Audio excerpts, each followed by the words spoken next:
Good evening, everyone. Welcome to the Planning and Highways meeting today, the 21st December.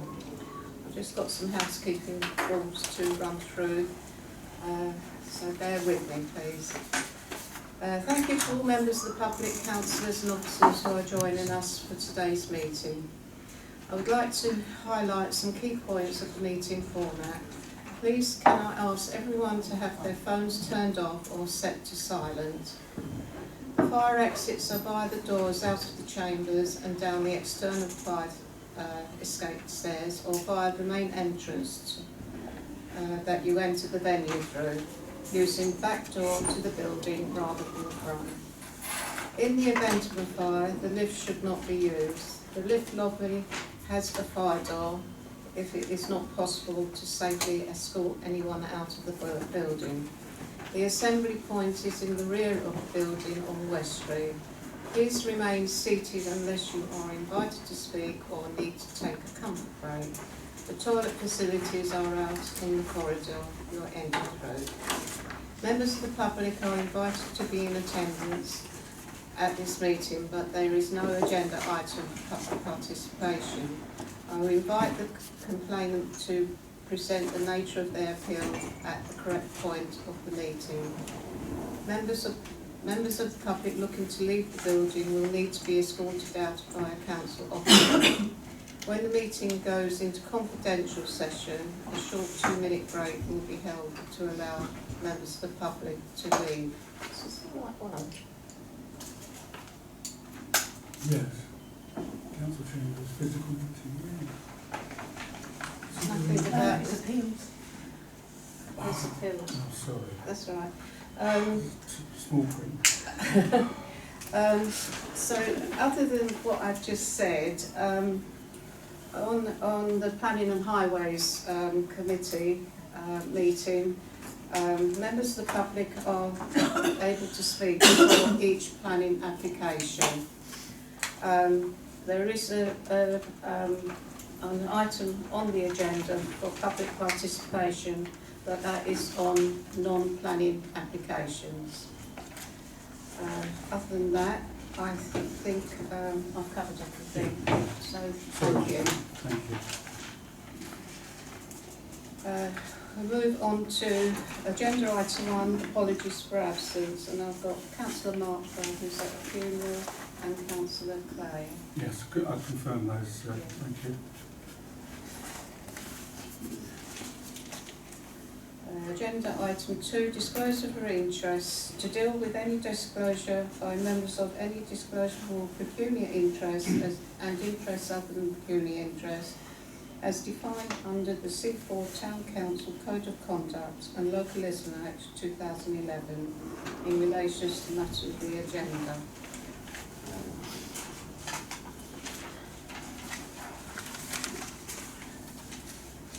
Item 3, public participation. To deal with any questions or brief representations from members of the public in accordance with relevant legislation and Seaford Town Council policy. In accordance with Town Council policy, members of the public wishing to speak on individual planning applications may do so immediately before each application. So any members of the public like to speak on non-planning applications? Item 4, planning applications. Applications received week commencing Monday the 20th of November. LW/23/0699, buildings, 18 Pearl Road. Rebuilding of the front garden wall, relocation vehicle and pedestrian access points, including associated landscaping. You also receive the officer's report on pages 7 to 10. Any members of the public like to make comment on this application? Yes, sir. My name's Ben Franks. I live at 16 Fell Road, which is next door, and the wall that they wish to knock down is is a continuation of our wall. Their context appraisal is also incorrect, which suggests that it's about to fall down, and that's just not true. The house is fine, and so is theirs from what I can see.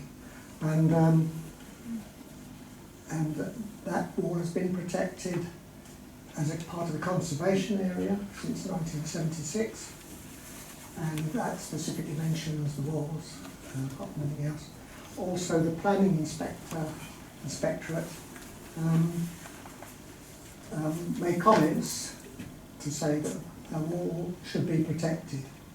The walls in particular should be protected since the last planning application, and that's the reason why it is where it is today. And that should have been looked after, that wall, and it shouldn't have been allowed to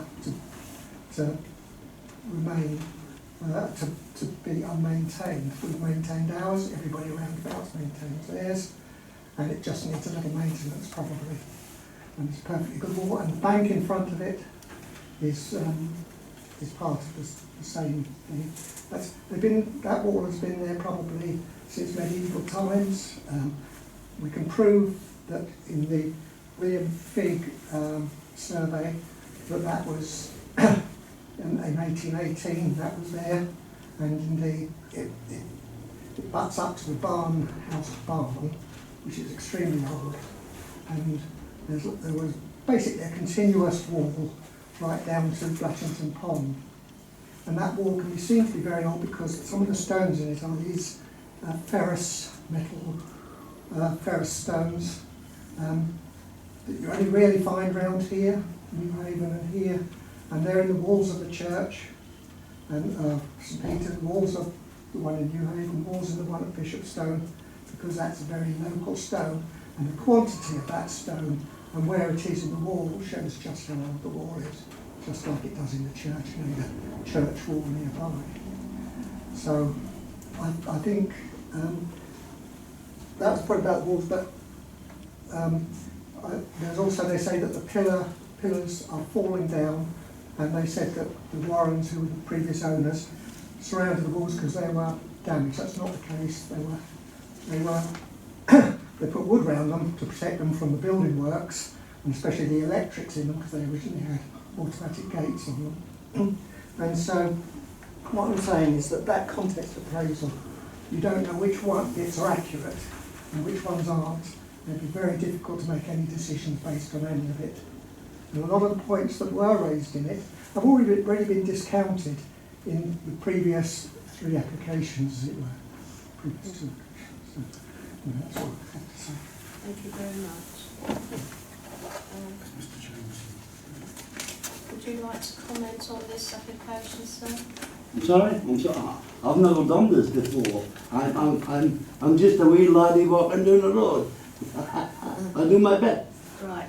I didn't hear what you said. I'm Are sorry. you commenting on Fielding's 18 Furl Road? Yeah. No. Some stuff down there. I've got here. Listen. Which application are you commenting on? It's to do with some permission down there. They're trying to put in some bed and breakfasts. Oh, this one. No, mother on wrong, eh? Sorry? Church Street, the holiday. Church Inn. Street. Yeah, I was told that Mr. Jameson. Mr. Chubb did this for me. It was very kind of them. All right. I think Adam, when he met He read some bits and bobs to the me. resident, didn't get the correct information. So is it 4 Church Street? Yeah. So Adam said it was about Fielding. Okay.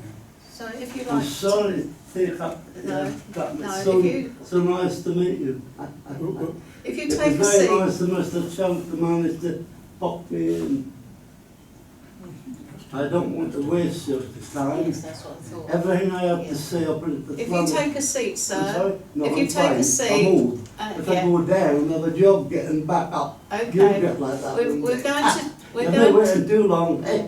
we're going to deal with this application first, and then we'll do the one you've come Of course. for. Thank you. Okay. Thank you. Okay. Thank you.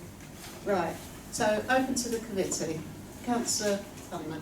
Thank you very much, Chair. Yes, I've listened to the next resident and funny enough, I was just happened to be along Fairway this afternoon and I had a look at the wall.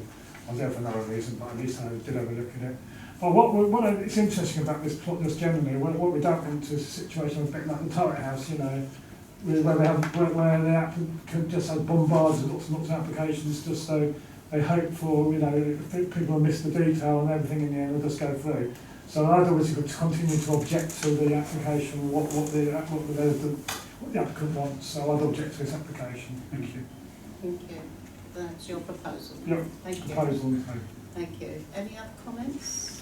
Councillor Cannon? I'd only say that I have also read the report, and there's a fairly strong recommendation at the end, which I don't have the history of this, but I tend to support that recommendation, which was to object to the application.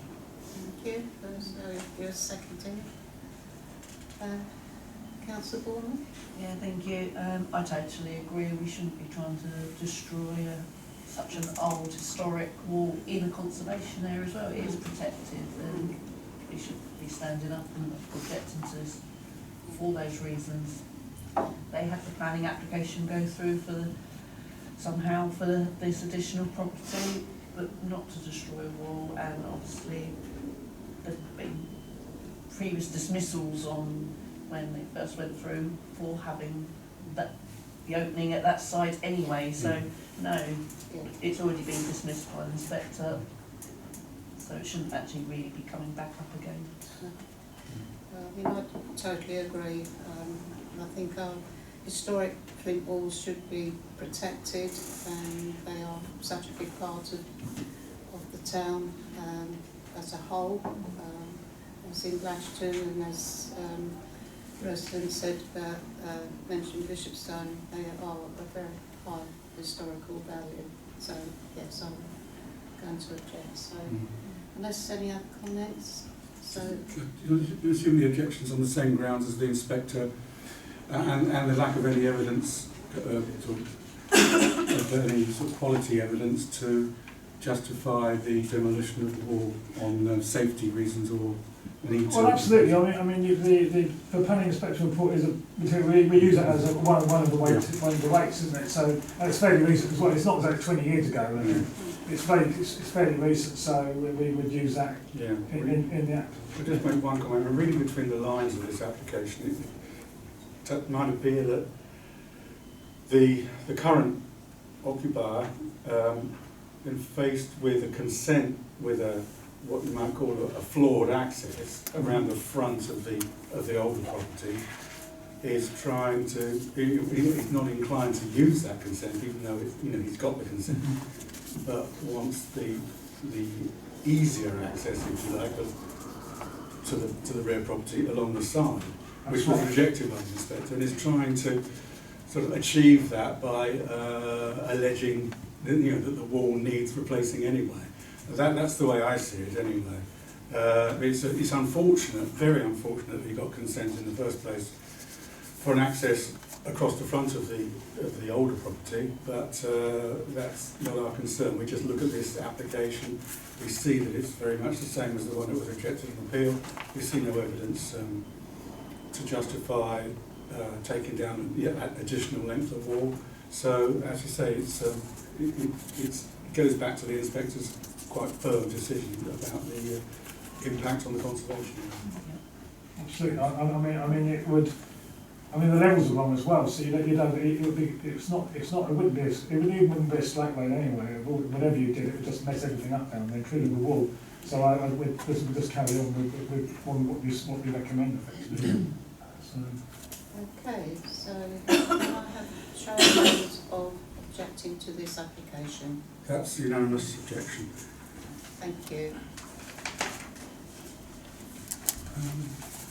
If Mr. Franks can wait for the next application, I can let both residents know. Is that okay? So Church Street. Yeah.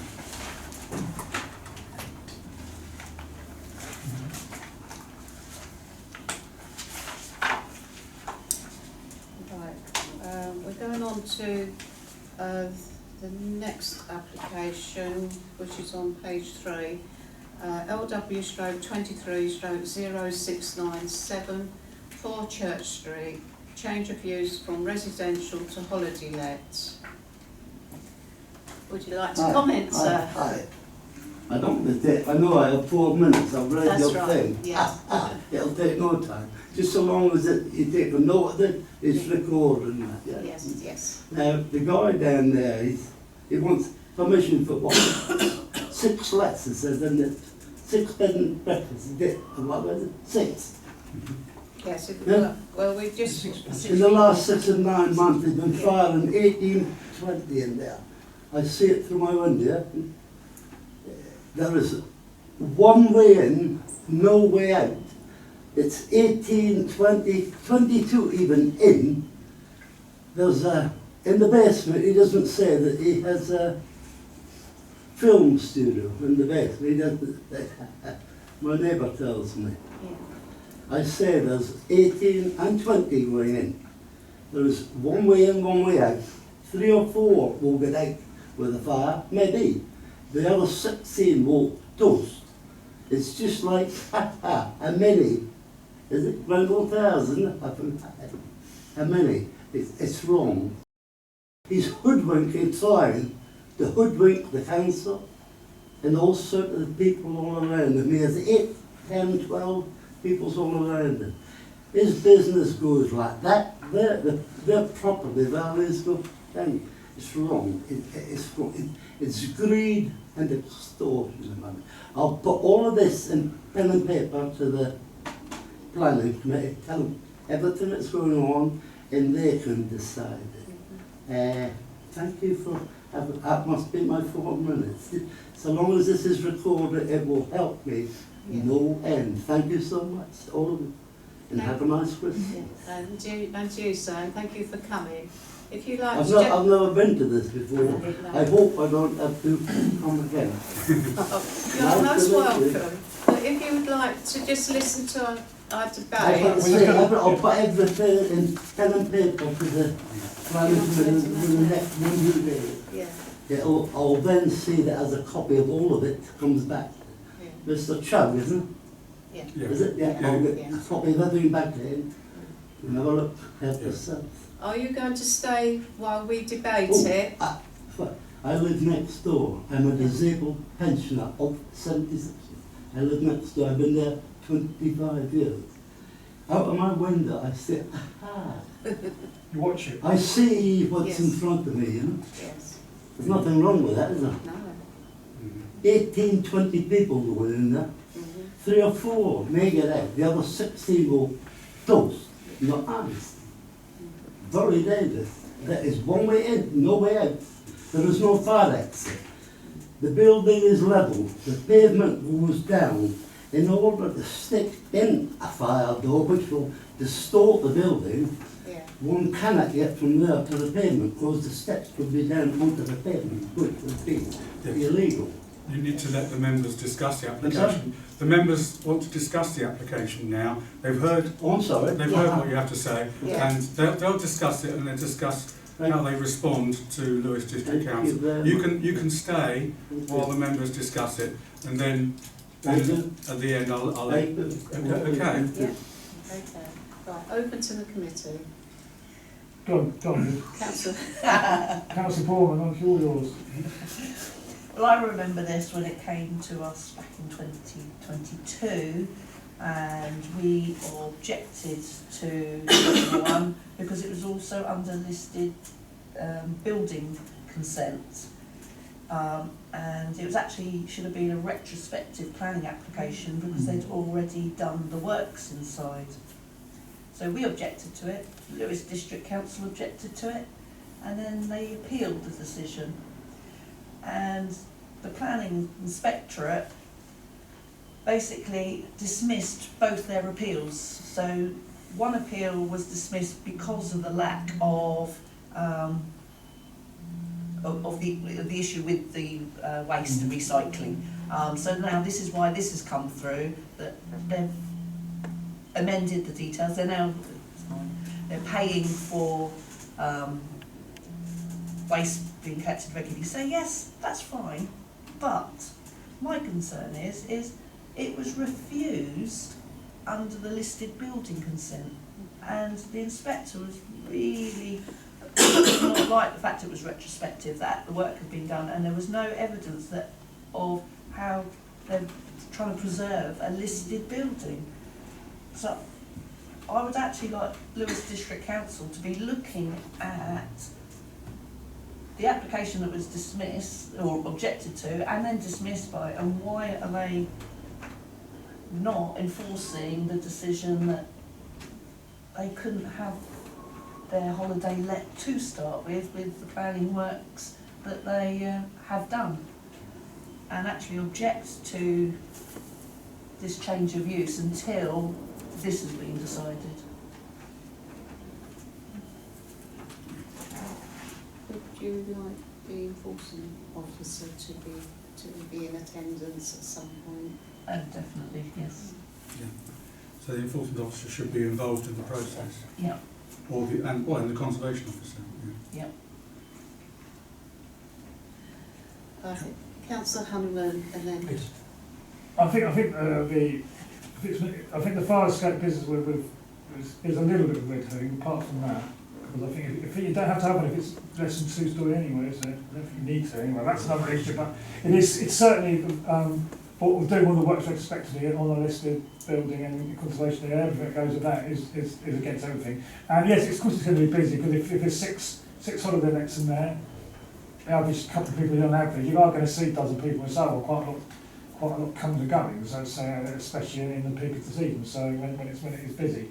But it's how they've gone about it, as perhaps Paul says, is the wrong way effectively. So we continue to do exactly what you recommend planning officers. So.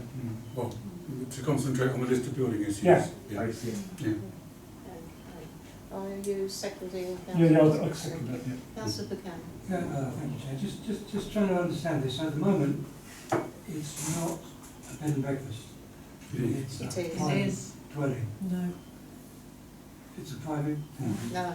It's a bed and breakfast, it's advertised on Airbnb, Oh, okay. and it has been for the last Mm. 2 and a bit Strictly years. speaking, it doesn't have that permission.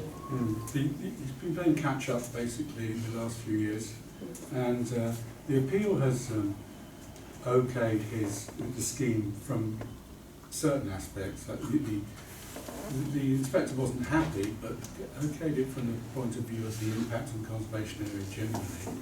But was on as far as the merits of the scheme is concerned, was concerned about the impact on the area of, or the fact that there wasn't a proper scheme for such an intensive use for recycling and collection of waste. It needed some sort of special consideration. The applicant has done that now by producing evidence of a special contract with Veolia as a commercial concern for three collections a week to make sure that there's no problem with the disposal of waste, collection of waste. But the other appeal dealt with contraventions of the listed building code, which the applicant still hasn't dealt with, which he seemed to gloss over and hasn't dealt with in this application. He's been playing catch up all the time. He changed the use without thinking that, as it was residential, basically, that it didn't need a change of use. Well, the inspector made it quite clear in the decision that although the uses are similar, in that they're both generally residential under the planning class C3, the courts have ruled that a holiday use like this, being far more intensive than an ordinary residential use, can be seen as a material change of use. It's always been a very grey area in planning law. It's kept a lot of lawyers rich for the last 30 or 40 years. There's been so many cases. You'd think on such a simple issue as this, it wouldn't be too complicated, but it has been very complicated because there have been some decisions on one side and some on the other. But the inspector said, yes, reluctantly, it needed a change of use application.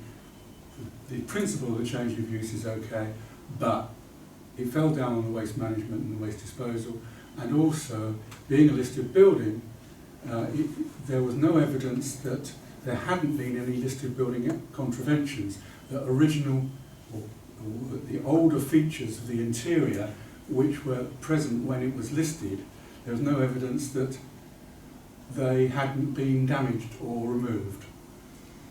I think the owner was saying generally that there weren't any original features left when he started the conversion, but he didn't produce enough evidence of that to satisfy the inspector that there'd been no breach of the listed building regulations. And so we are quite justified, I think, in saying that that side of the issue, whether any internal features have been removed, or how he's carried out the conversion in relation to the listed building status, deserves to be backed up by some evidence, and the applicant so far hasn't really produced that evidence. So it's quite complicated, but I think we're justified in objecting on the fact that there's no evidence that there was no breach of the listed building code.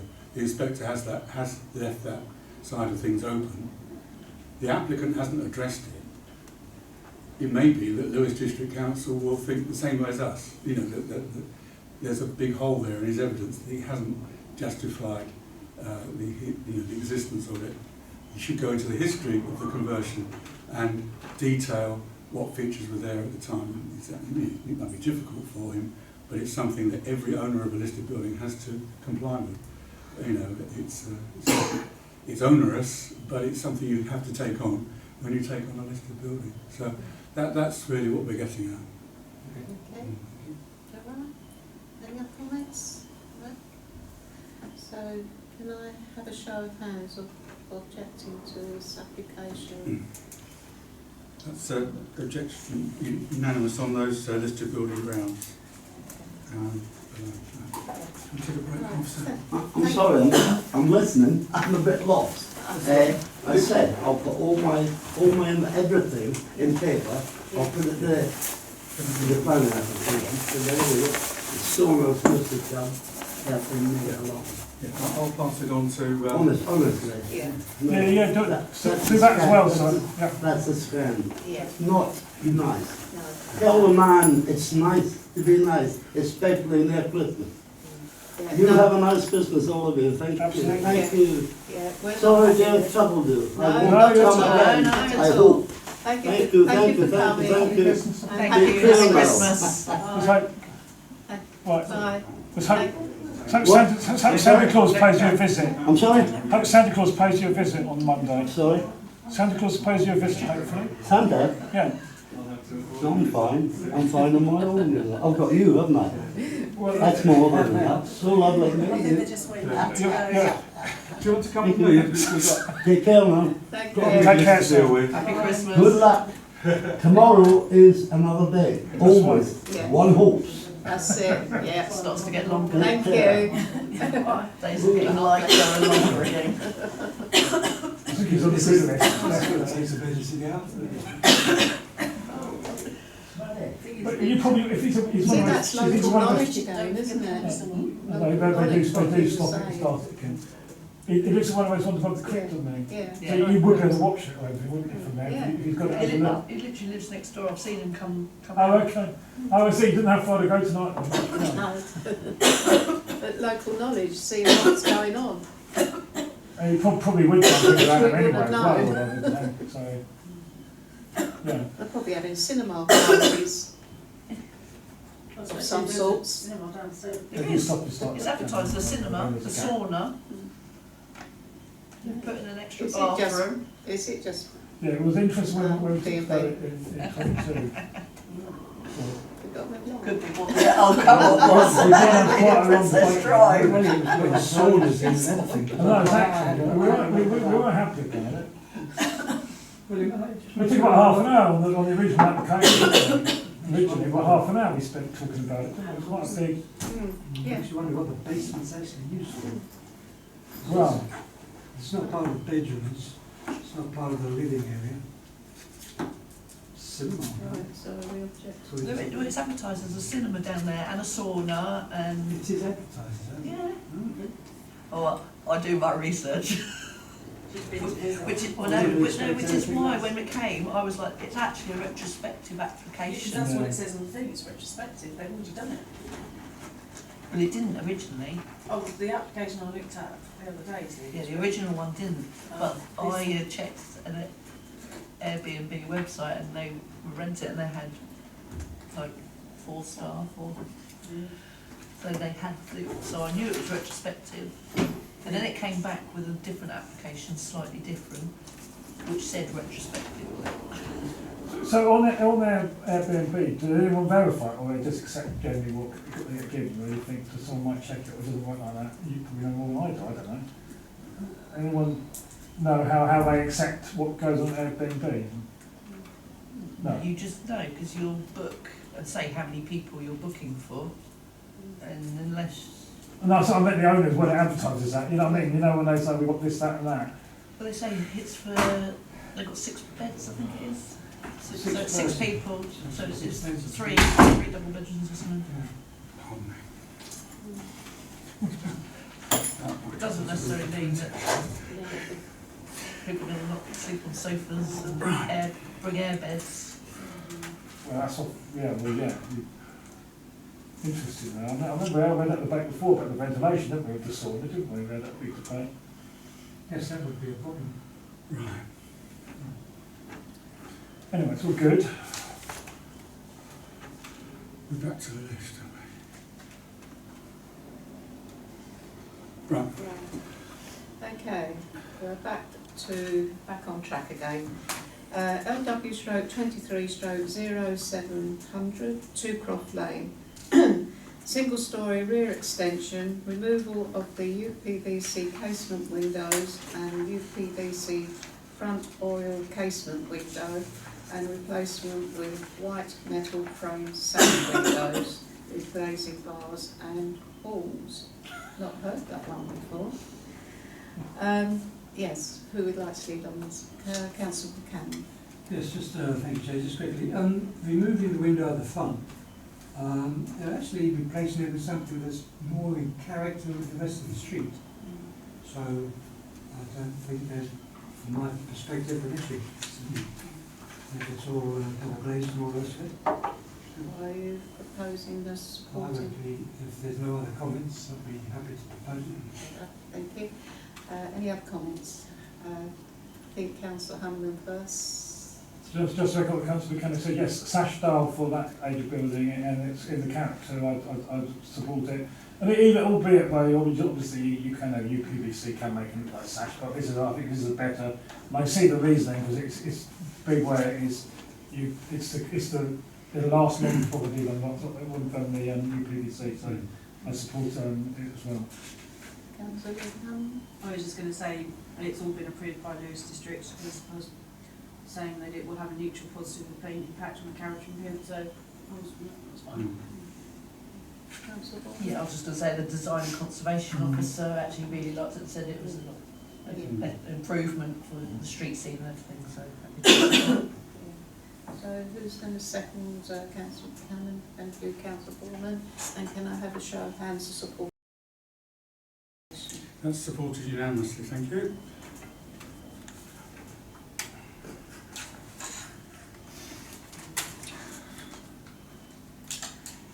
LW stroke 23 stroke 0678, flat 2, Claremont Road. Demolish existing shed store and replace with timber clad cycle store stroke home office. Let's read on this one. Councillor Hamlin?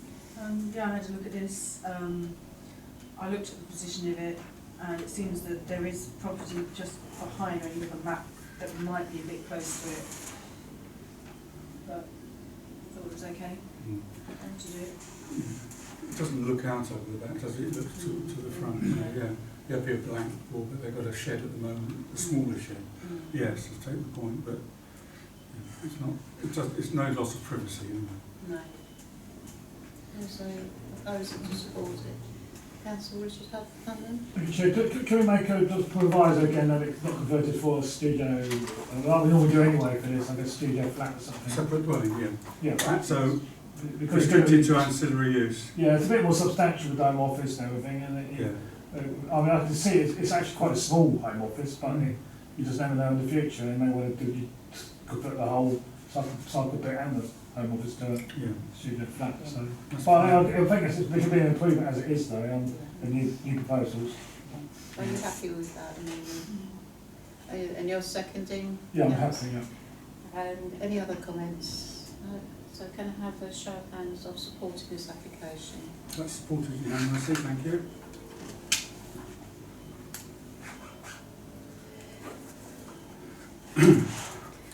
LW 23 0712 15 Chinkton Gardens. Replacement of existing conservatory with a single storey rear extension and addition of single storey front side extension. I'd like to lead on this one. Councillor Bourne? Thank you, Chair. But the rear extension I find totally acceptable. But the side extension I think is very large and over dominant for the property, and it's very, very close to the boundary in certain places. And I know it's a funny shaped property anyway, and it's at a slight angle compared to the rest of the road, but the way they've done that extension with sort of different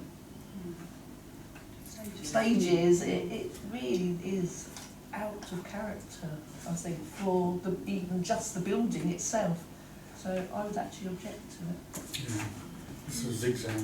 Yeah. You can see that from the block plan, from the outline of it, how strange, well, the elevations showed it to a certain extent, but the block plan shows how substantial and how unusually shaped it is.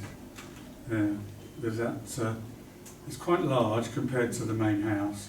The rear extension, well, rear extensions are usually the most innocuous anyway. That's large-ish, but it's a very large side extension. It's got this stepping back, and as you say, it's close to the boundary. It's a large plot, but yes, it could be seen as an over-large side extension anyway. I mean, it's nearly double the size of the property. yeah. Isn't it? Although you're looking at both rear and side, there's no problem in just objecting to the side extension if you wish, because that certainly it doubles the size of the property, as you say. Actually, it's only covered in plan here, because it's only a single story, isn't it, the extension? Yes, in a way, a smaller double-storey extension would be more appropriate than a large single-storey. Now, it's not for us to No. rewrite the plans, but that could be seen as a more It would complement the building.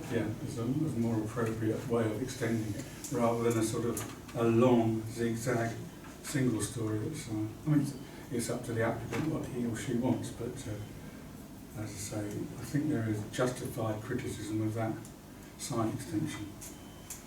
If that's the way, if you agree. Councillor Corbyn? I mean, sorry. Yeah, thank you, Chair.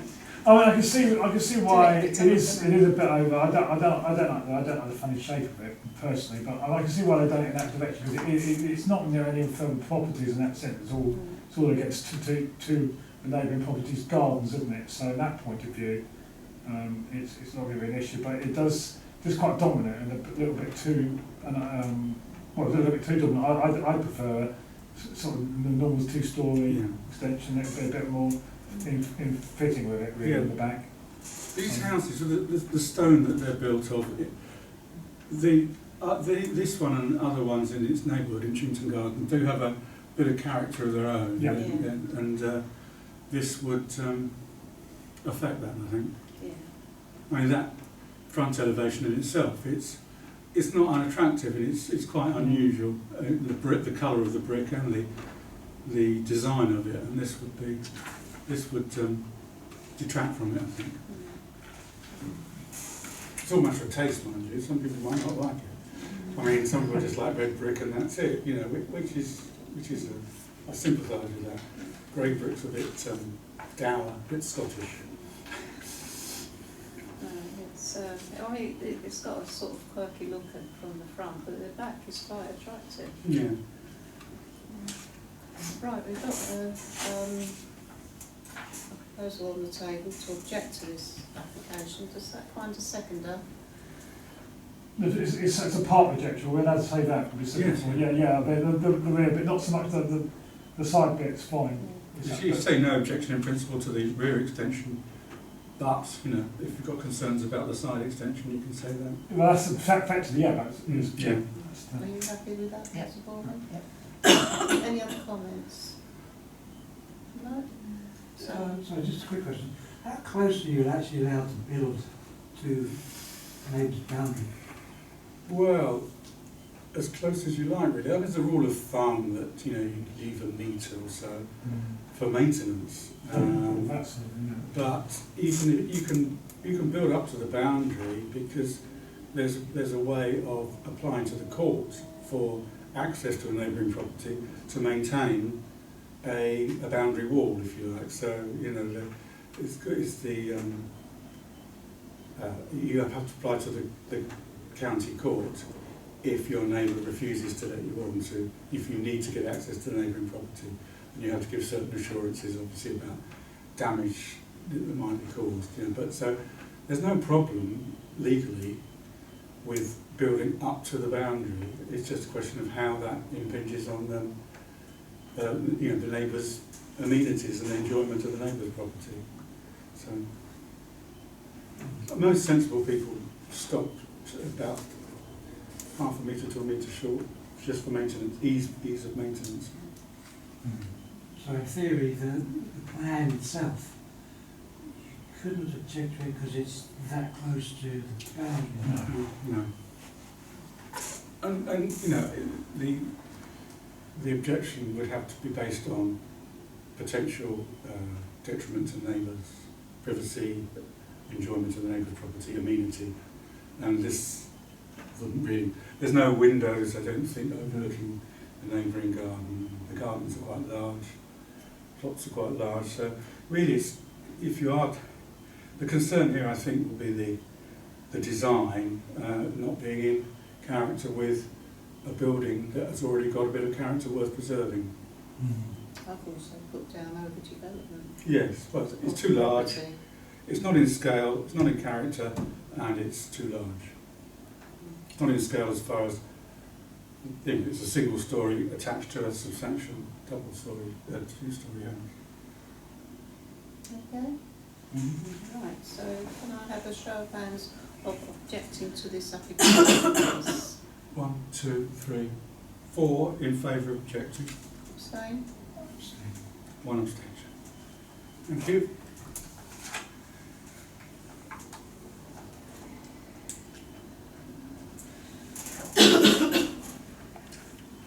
Planning applications received commencing the 27th of November. LW/23/0725 and 0726. Planning and listed building consent, Sutton Shore, Eastbourne Road. Rationalise party wall line to ground floor and first floor level between Sutton Shore and Sutton Place, increasing of the footprint, refurbishment / replacement of the existing sash windows to reinstate of a sash window at ground floor level to rear elevation, timber window and doors, ground floor bay window with access, replacement of the existing external render, increased floor to ceiling height at ground floor level, whitewashing brickwork, replacement of the existing slate roof and associated works.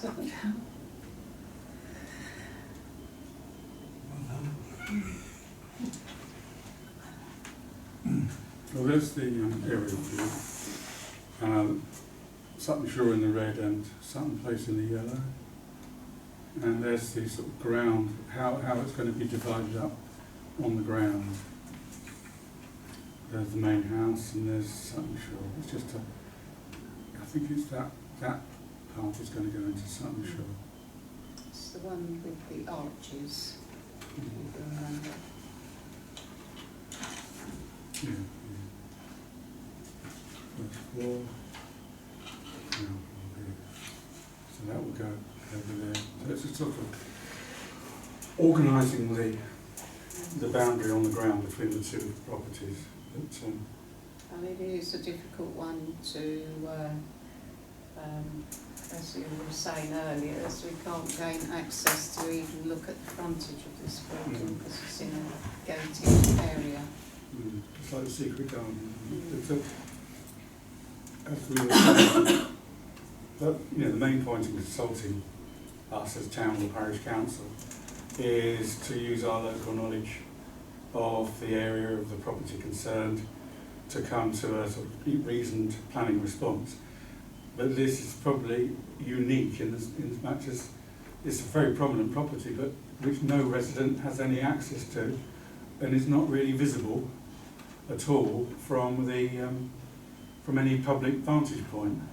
So I think, you know, when you've just got the plans to go on, obviously, you know, usually you've got plans, but you know what the property looks like. Cheatham Gardens is a good example. You know what the other properties in the area look like.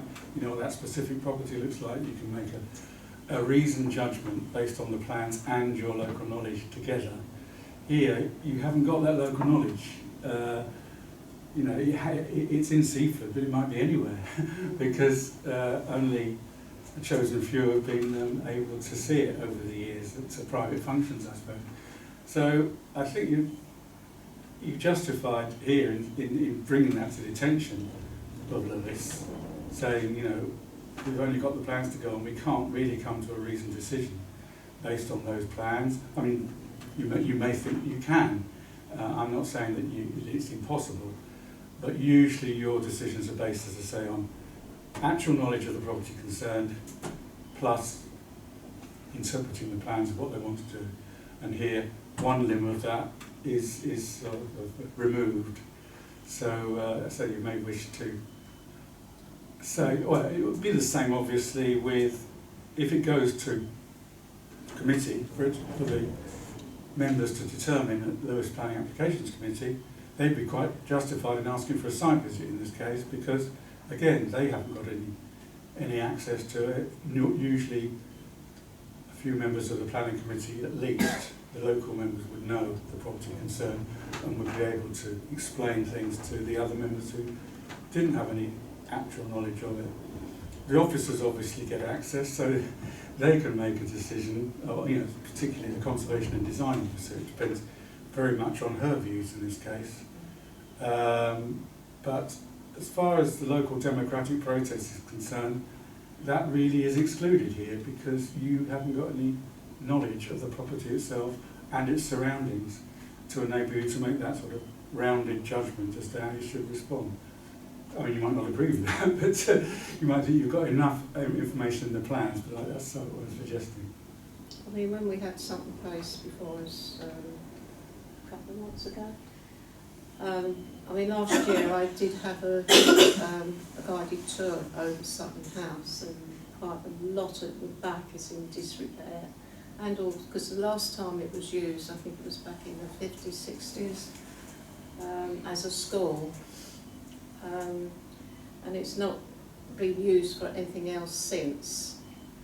But we didn't have access to Sutton Shore because it was a separate residence, and so I haven't got a clue what that looks like inside, so I can't even give any information on it.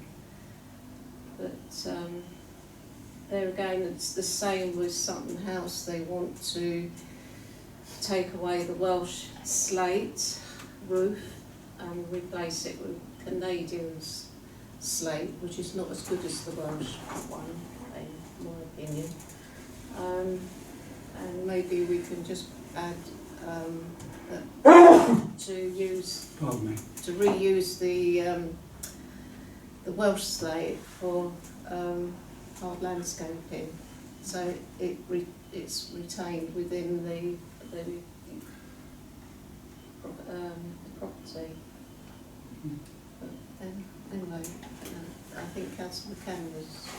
Thank you. Yeah, I think that in terms of, I can't comment on the appearance, but in terms of the specific planning things that are in this application, is to improve the tenancy arrangements, to make the bit on the bed there as a more definable living accommodation, because the party wall at the moment follows that weird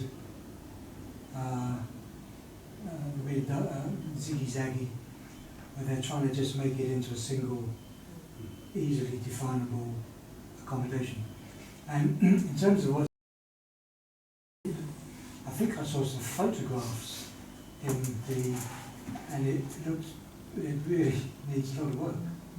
You know, so at some point that would need to be done to make the place even livable in, I would say. I mean, obviously there'll be, there will be restrictions what they can do inside and out. I'm sort of thinking about those photographs of inside. Oh, I see. So they're in the same state. Because it was sold last year. Oh, there you go, look. So you can scroll down on those, there's quite a few.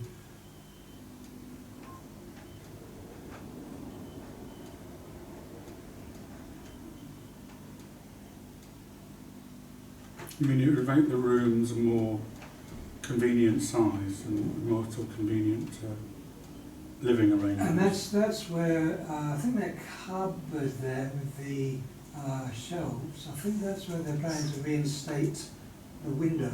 There was the, yeah, oh, number one, yeah. Which presumably got put in many years ago. The photos do help, I must admit, yes. It's just the general I mean, area is just not familiar, as most areas would be locally. Yeah. So yes, I mean, they've done their best to give you as much, much information as possible, but as I say, just miss that local knowledge.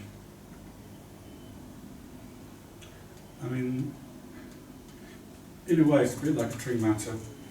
It's technical, and you've got one side of architects saying, you need to do this, and you've got, it's really the conservation and design officer's advice which is the most important part of it, and the applicants have said that it's been discussed with her, but I don't think we've got her response on the list.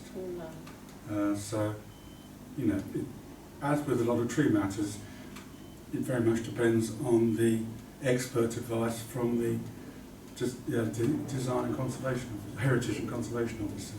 We haven't got her response on there, but it might be a bit early for her response. So. I just think it's important that it actually gets refurbished to the state where somebody can live in it. I'd have to say that. My notes were a bit like not sure how to decide. That's what I wrote down, so I'm quite glad, because I found it very confusing when I was looking at it. I have no idea what to do with this. I think it'd be easier if the whole site was developed at the same time as opposed to doing it piecemeal with different owners and different. It seems to be. Well, why can't some place get done at the same time as Sutton Shore, for example? I know we're talking about outbuildings, weren't we, last time and everything, but you see what I mean? Why is it different owners? Because it would make sense in a lot of ways that it was the same owner. Or well, it all gets done piecemeal with different ideas. I can understand why it can be like that, I suppose, but maybe that's out of the scope of planning, isn't it? Really? Who actually owns the bits? You have to deal with what's in front of you, really. It's, It is. I don't know how good it is, what Sutton Place is like inside internally. It is in disrepair. So really, the only rooms was the downstairs rooms.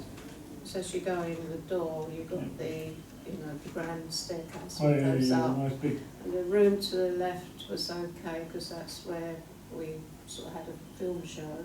Yep. And the room on the right was okay, and also the kitchen sort of. Upstairs, I mean, just like the old classroom, you could see it was a school. School use, yeah. But yes, I mean, in one way it's nice that the building's going to be, Yeah. you know, but it's got to be done right. Councillor Bourne. Yeah, I'm quite happy to support your recommendation to retain the slates or the landscape. Mhm. And what about the do- arrangements? I mean, do you want to draw attention to how difficult it is to come to a conclusion without the detailed knowledge of the property, or are you, for example, happy to leave it to the expert view of the design and conservation officer because of your lack of knowledge of the property, because it is a private property and is not visible from public viewpoints or something like that? I mean, Councillor Buchanan suggested you can. The plans are sufficient quality, and with the presentation, the photos, is sufficient quality for you to support it on the basis that it's making more worthwhile accommodation out of the lesser property of Sutton Shore. I mean, I feel You've got more various options there. happier in supporting this one, the Sutton Shore, than what I did with the Sutton house, because I wasn't happy with that left wing being demolished. Yes. It's listed, why should it be demolished? Mm. But I'm happier with supporting this bit with what Jeff has just said. Councillor Yes. At the end of the day, we're going to be following whatever the planning guys say anyway in terms of its appearance and its historical refurbishment and stuff like that. So I think here we're commenting more just on the planning of it as opposed to the other historical, even the historical aspects inside, if there's any to be retained. That would be the judgment of the experts. Yeah. So I think in principle one can support it. It'd be subject to Subject to the views of the planning guys, yeah.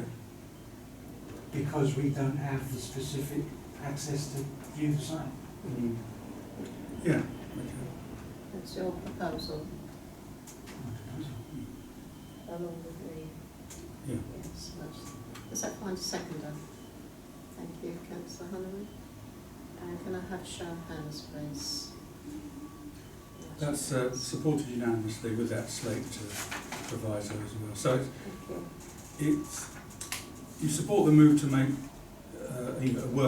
more worthwhile accommodation at Sutton Shore, to give it a new lease of life, as it were, subject to the expert views of the design and conservation officer on the heritage side, and bearing in mind the lack of knowledge of the site because of it's on private land with no public viewpoint. So, okay, I've got that. Thank you.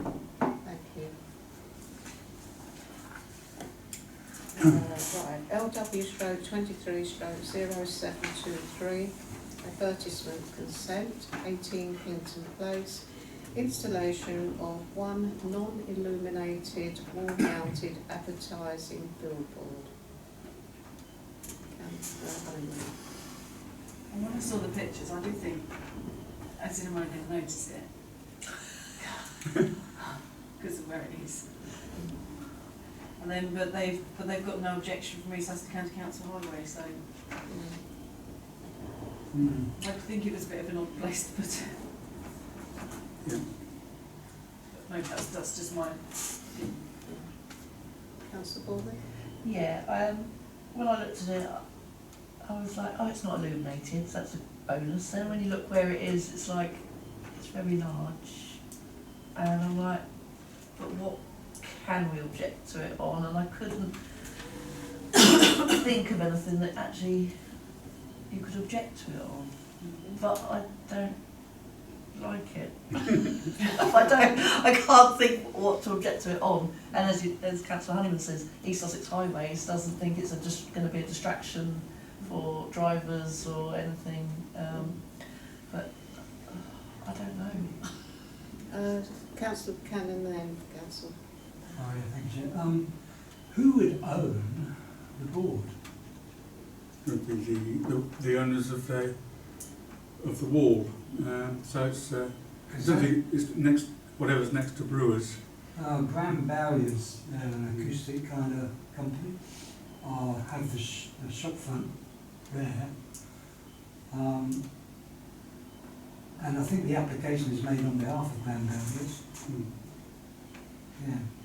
So you'll get some nice adverts for Seaford Town Football Club and things like that, don't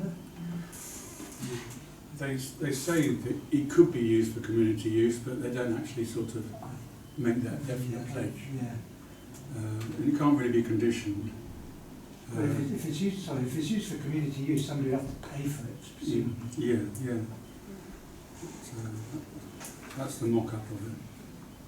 Councillor Hunter? Well, Seaford isn't Piccadilly Circus, is it?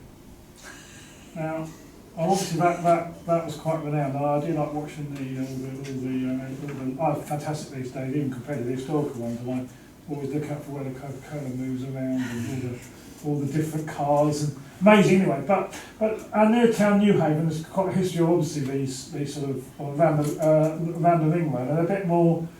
I can see it's appropriate for the ring road, obviously in Newhaven, North Way and South Way, and even actually they're fairly substantial, but somehow they blend in with the street scene there.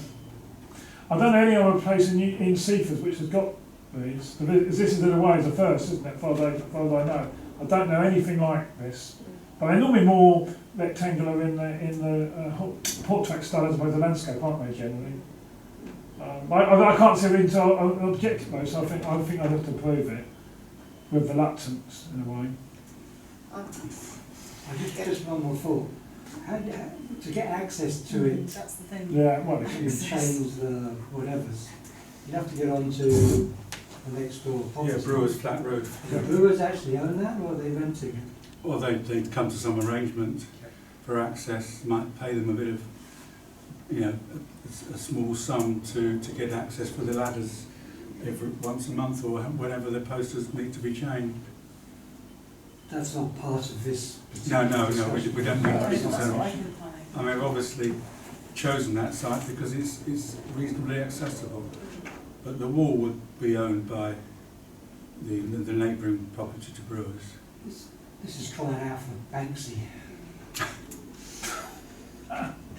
Well, I put no. I don't think Seaford is the place for something like this. And I've put adverse impact, detract from the character of the street. Would that hold any weight? Well, yeah, if that's what you think, then that's what you should say. If it's supported, because it's a planning concern. It's not irrelevant, and you could say that it's the A259. It's a pretty prominent shopping street, so it's commercial in character, but it's not as commercial as it could be, and this makes it too commercial or over commercial. But the commercial is at first ground floor that's level, right. Yeah. as this isn't. Yeah. And you've got people who live in flats on the other side of the road. Yeah. And it's when they look out the window, that's what they see. Yes, it has got a mixed use, I suppose. It's mixed residential, more than, say, Broad Street. Yeah. Broad Street, I suppose, is the main commercial shopping area. This is a secondary one, albeit on the main road, and has got a definite character of a mixture of residential and retail. So yes, there's no harm if the majority think that it does have a inappropriate impact and changes the character of the area for the worse, then that can be said. Councillor Honeyman first. Maybe missed it, but like Councillor Buchanan said, and I was thinking as well, as we don't know how they're actually going to access to actually keep changing over the posters, is that something we should? No, I assume that they've applied for it because they've come to an arrangement with Brewers for access. And, you know, that's their sort of Presumably they private need to get some concern. written agreement, because if they ever fall out. Well, if they can't use it, they can't use it. But that's a private matter, really. Yeah. Councillor Bowman? I'm quite happy to second your proposal. Thank you. Okay. That's proposed and seconded that it be refused because it's harmful to the character of the current sort of mixed residential and retail Yeah. character Adverse of this impact. length of the Clinton Place, Yeah. and it would just be sort of inappropriate and detract from the pleasant from the mixed character of the area or something like that. Yeah, I hesitate to say pleasant. It's a matter of opinion. Okay. I quite like the tower on the church actually. I like that. That's quite a nice feature. It's only 2 or 3 doors away, isn't it? See, that gives it a bit of different character as well. That round tower on the Crossways Church. Yeah. So yes, it has got a slightly different character than your usual busy street. Yeah. Of that, like Councillor Honeyman said about New Haven. It's different to New Haven. Can I just come back quickly? Obviously, the ones in Newhaven, when they replace those, they normally do them in sections anyway, don't they? They're quite big size, those. But I mean, They're slightly more modest. yeah, they do the section when they do replace the sign. And there are some smaller versions of Lewis, aren't there? Some parts of Lewis got the smaller signs. But I would say in a way, I mean, the Brewer's own sign is pretty dominant for the streets in its own right. So I would, Yeah. that's why I couldn't, at the moment I won't support the objection, if I mean. Yeah. So, because But of the, then that is much lower, as Yeah. this That's is street quite level. high up. Mm. That's, I don't know who decides the extent of the extent of what advertising you can do on the streets thing. I mean, that's different legislation for that, isn't it? Yeah, there's very complex guidelines on what you can have without permission and what you can with Yeah, I permission. can say, yeah. I had to look at those when the football club problem came up with the advertising signs there. Very complex set of regulations. can we say that it's near the conservation area Yeah. And the church. and the church? Yeah. If, you know, Maybe it's One listed. well, it's been proposed and seconded. Mm. Really, a bit more oomph. It's nothing near the church. Close enough. It's close. Well, It's pretty close. It's pretty everything's close, everything you want it to be. To a That grade is 1 actually listed quite close. building, it can have an impact. Yes. It gets in, if a view of the church can take that in as well. If you Yeah. look from, Steeple. the pound shop. Yeah, and it gives body to why we're objecting, doesn't it? Okay, so can I have a show of hands of objecting to this application, please? That's 3 objecting on those grounds. Those against? And those abstaining? I'm not sure how the quorum works, but I would withhold any. So two abstentions. Yeah, well, I'm not staying on It'll be interesting to see what. It will be, Yeah, yeah. that one, that is. I'll do my it. I best. think go through. Well, It possibly will. there's no reason not to do Conditions. that. 4W/23/0677 Sutton Corner Garage, Eastbourne Road. Demolition of existing garage workshop, erection of a terrace of 3 houses and a detached single-storey dwelling house. Yeah, I'll better step in here and explain. I should perhaps have pointed out that this is not really open for debate because it's the fourth, it's the 3rd renewal of a consent that was given in 2014. Unless policies drastically change relating to the development, and policies haven't changed, it's not on the edge of the town or anything like that, not near the park, national park for example, then it really is renewed automatically. Although, we can comment. For example, we can comment that we perhaps would like some elements of green infrastructure to be incorporated in the scheme, you know, which weren't available in 2014 when it was originally given consent. But because they've applied in time, within the 3 years, then there's very little scope to make any comments on it or to object. You can't really object. I should have made that clear on the agenda. I think the garage owner is just keeping it as a sort of pension. He intends eventually, I think, to move the business to Cradle Hill, perhaps when he retires or something like that. I don't know, it's often these cases that the garage owner just keeps it in the form of a sort of a pension to keep it alive until such time as he's willing, as he's wants to sell the business, move away, or relocate the business somewhere. So anyway. Okay, thanks, Hannah. And obviously, we obviously approve it. I just still got concerns about Sheephen Lane, effectively. I don't know how the extent of that, if it's got worse or bad, and if having housing there will make that. It's a very narrow lane, it's two-way. If only suitable for small cars, I'm surprised it hasn't been, it's not one way on whatever direction it is at this stage. And the visibility, once you do get to, what's the road it hits? Not Headstone, it's Hartfield. Hartfield, I knew it was being veg.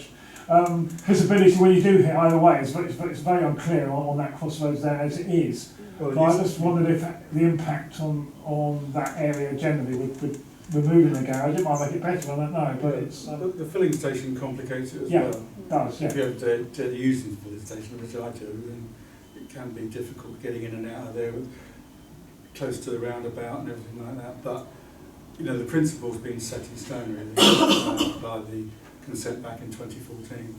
The highways that county got no objection to. No, well they'll have it on their records that it's a renewal. Yeah. So it's just in a comment there. I don't know if apart from that, I'm happy really. Councillor Bournemouth. Thank you. I like the design of these. They're quite nice compared to some of the schemes that we've had. The actual design of the properties, I think, are fantastic.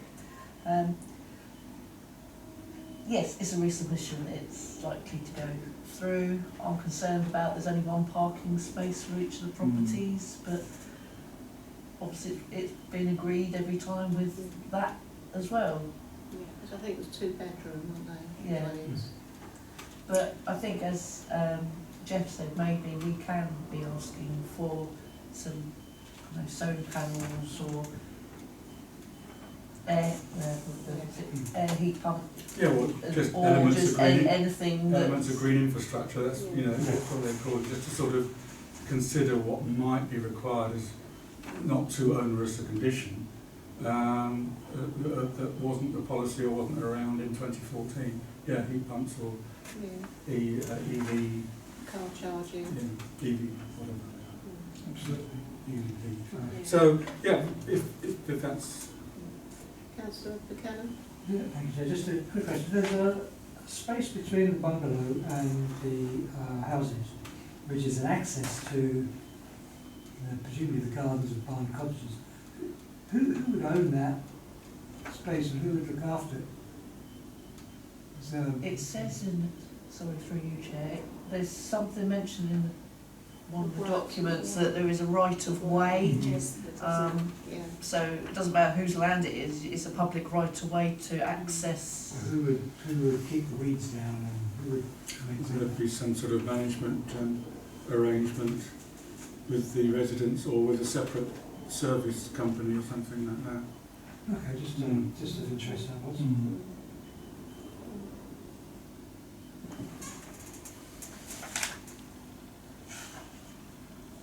So we need a proposer.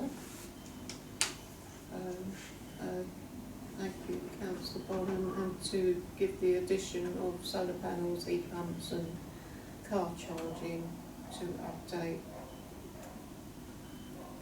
Yes, SP, EV and HP. Right.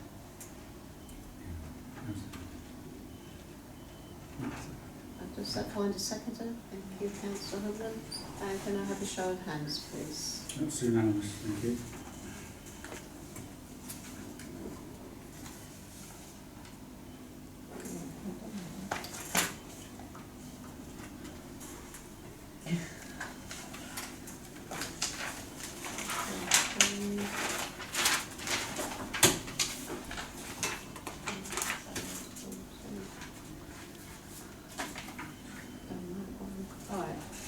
Applications received week commencing the 4th of December.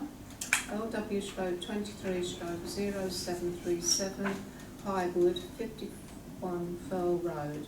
2-storey front extension to include double garage, single-storey front porch, single-storey flat roof rear extension with first floor terrace, 2-storey rear extension, installation of a raised rear terrace with pergola, glass balustrade and access steps, alterations to the existing rear fenestration and alterations to the existing driveway. I'll put up the existing and proposed elevations. That's existing and that's proposed. So you've got the large extension on the left as you face it, behind the existing garage of 2 stories, and that's existing of the side elevation you see on the right. So it's a very large front extension here sticking out. And, yeah, I'm trying to get my bearings. And the rear elevations, that's existing and that's proposed. So it's quite a substantial set of extensions and alterations, with the main one, the most prominent of the extensions being at the front, and we can see that from the block plan, the ground plan, if you like, how prominent the front extension would be there as the front of the property. So it's quite. Notice also that the plot's been divided, and there's already been a new dwelling approved for that plot, and there's an outstanding application which will come to the next meeting on changes to the design of that dwelling, but you will deal with that at the next meeting. Don't want to complicate things and deal with both at the same time. But that's what we're dealing with today. Large front extension and the sort of substantial extensions you've seen from existing and proposed. Okay, councillor. Thank you, Chair. I'm going to disagree, but I think that extension of the front, which is the garage with dormer windows, was actually part of the earlier application, which was approved, I think. There's LW 130139. 13, yeah. In relation to existing garage, erection of garage front extension. That's mine. I think that's probably. I think they've added an additional dormer into this one, but it did have dormer windows. That's a consideration, but it doesn't necessarily bar you from objecting to the front extension because it's 10 years old. I think it's becoming sort of getting towards the point where it loses its weight as a material consideration. It's beginning to lose its weight. I mean, how much weight should we put on it is a matter of opinion, perhaps. You wouldn't know when it went to appeal how much would be, but 10 years is quite a long time. So, yes, you can take it into consideration, but it's not necessarily a bar to any objections to the existing. But it's also pre-neighbourhood plan, and we've had local Mhm. plan, neighbourhood plan Yeah. come in since then, so actually there are objections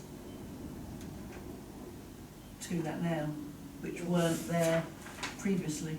Ah. Yeah. Or, yeah, reasons to object, yeah. Yeah.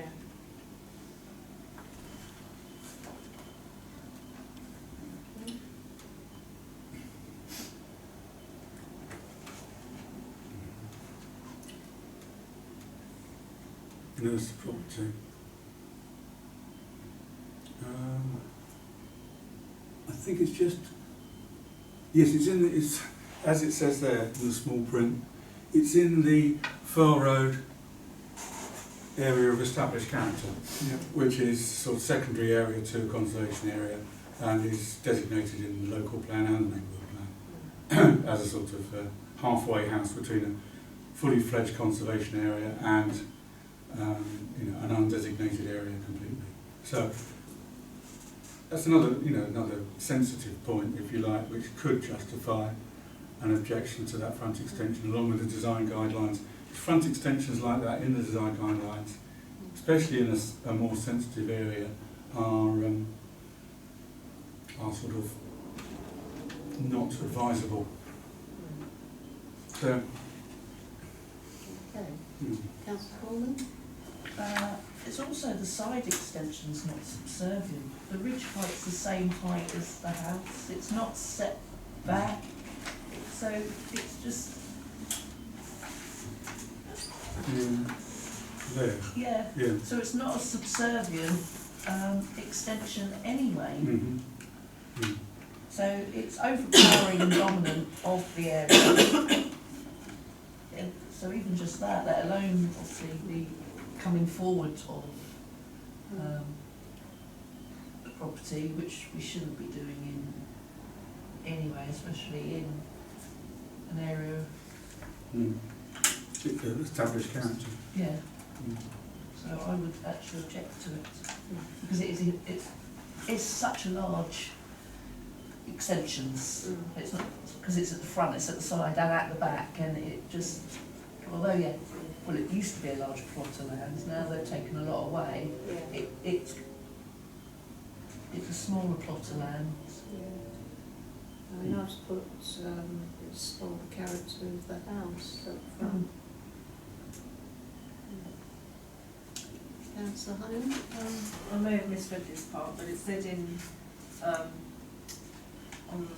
the information 3.0, proposal states 2-storey side extension with pitched roof, but in here it says 2-storey front extension. So I was slightly confused about that. It's both, isn't it? It's both. I was only because in here it says front, and then in the first part the other one said side. You mean there's a discrepancy between the two? But Descriptions. in the description in the proposal 3.0 states 2-storey side extension with pitched roof, and here it says 2-storey front extension. Mm. So I was a bit confused as to. And a 2-storey rear extension. Yeah. Oh, 3.0. We got what you got there, Jeff. What you just had there. Sorry. If you go to 3.0. 3. 3.0. I may be wrong because I was looking at it this morning trying to breakfast and something. Yes, it says rear extension in the main description, but side extension there. I think Is it's that- both, isn't it? Yeah. Yeah. Single story at the rear, 2-storey at the side, 2-storey at the front. 2-storey garage extension at the front. That is the proper description, I think. What you've got there at 3.0. Because that's why I'm confused, because this is different to what it said in there. Yeah. What in the main heading? Well, I just know that 3.0 proposed, yeah, because that says 2-storey front, and 3.0 says side. Mm.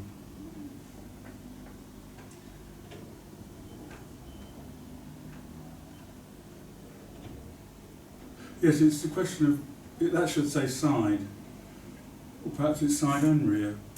I don't know. Hmm. Yes, that's the discrepancy, isn't it? I think even just looking at the plans, see what they're Yeah. wanting to do, even if the wording's wrong. I know, I was sort of different streets. Side.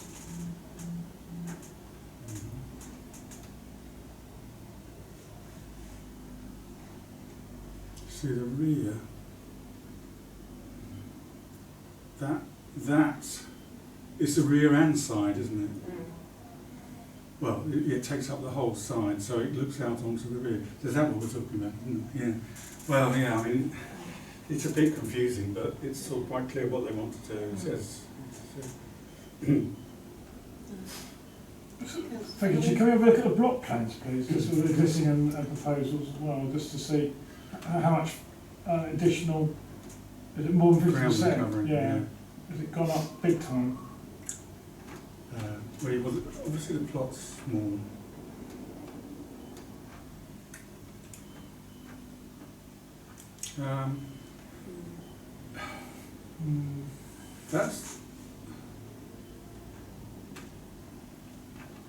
That's the rear extension.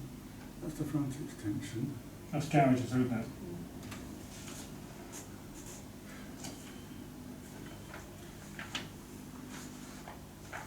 Well, there's the existing house. It's not in the same scale there, which is not very helpful, is it? It's obviously quite a substantial extension. Yeah.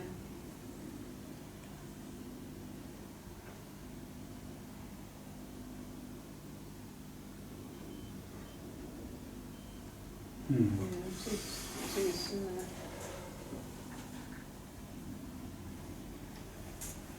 They call it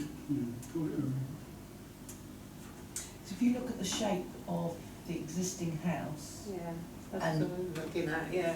so, and then where the proposed rear extension is, you can see the Yeah. shape, and you Yeah. can then block off it is. Mm.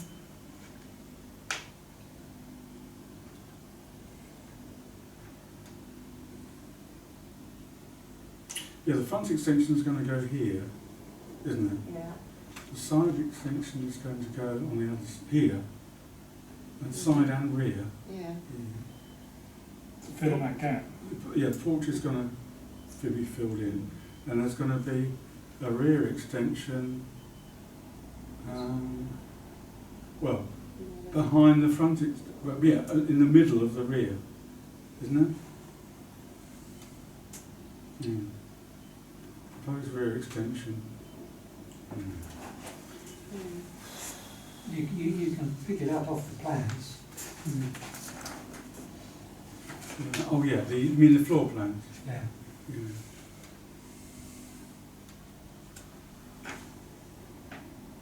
AL 100, AL 200.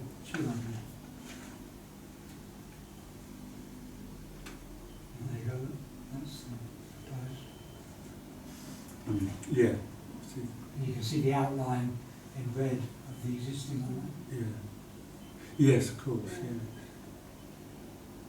It's quite substantial, isn't it, obviously?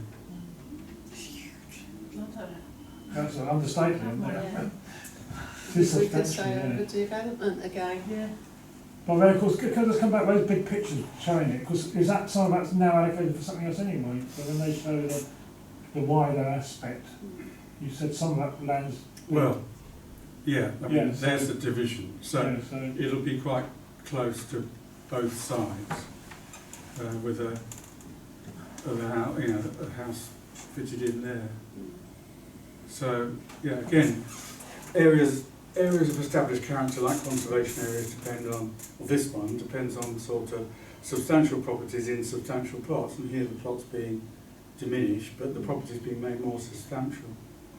So it's still a largish plot, but it may be a smaller plot than the others in the area. Well, are we allowed to propose that we don't mind it, but we don't like the front side so much, the dominant front side, but the principle, we understand the principle, but it's the front side's too dominant for the, you say that as established character. And the side.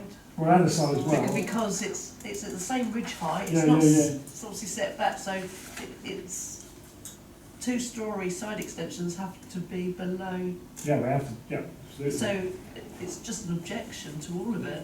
What about the rear? Roof's just an infill, really, isn't it? Yeah, it is, yeah, that's the acceptable bit. Mm. It's an infill after the extension, because of the extension. But, yeah, I mean, it's pretty innocuous. So concentrate on the front and the side. Yeah. Not subservient, Yeah. over dominant, Yeah. the character, Right. Can we, isolation, overdevelopment. Can we put a positive thing? I can see looking at the pictures why the obviously the applicant, the resident wants to put in some renovation anyway. It's due for pretty bit of work on it anyway, but it's just sort of like overbearing generally, isn't it? What he or she's trying to do at this stage, even though we can understand why they want to do a certain amount, but it's just too much, isn't it? It's just words those effects, isn't it? Isn't that subjective as to saying it's too much? Well, not really. Not in an area of established character. Yeah, You've got the okay. justification Okay, there. yeah. Mm. I mean, we have got a proposal on the table from Councillor Ballman that you object to this Completely. application on, can you read it off? Well, yeah. The front extension is over dominant and Yeah, completely, definitely. completely out of character with the area, which is an area designated for special character and contrary to the design guidelines, and the side extension being at the same ridge height and not set back is not subservient as is required by the design guidelines and is over dominant. So both extensions contravene the design guidelines, which have come into force since the first extension was granted, and the area of, and contrary to the area of established characters, the character of that area as well. Is that covered? Mm. I think so. Does that find a seconder?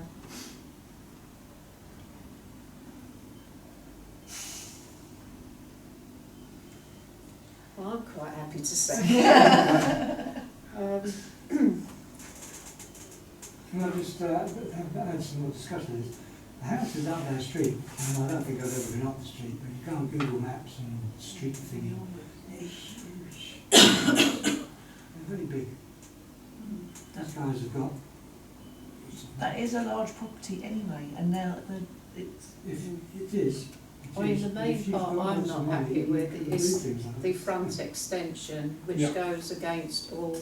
I can understand the objections based on the neighbourhood plan, if that's right, that's fine, but any objection would be need to couched in those terms, I think, as But- opposed to an outright objection.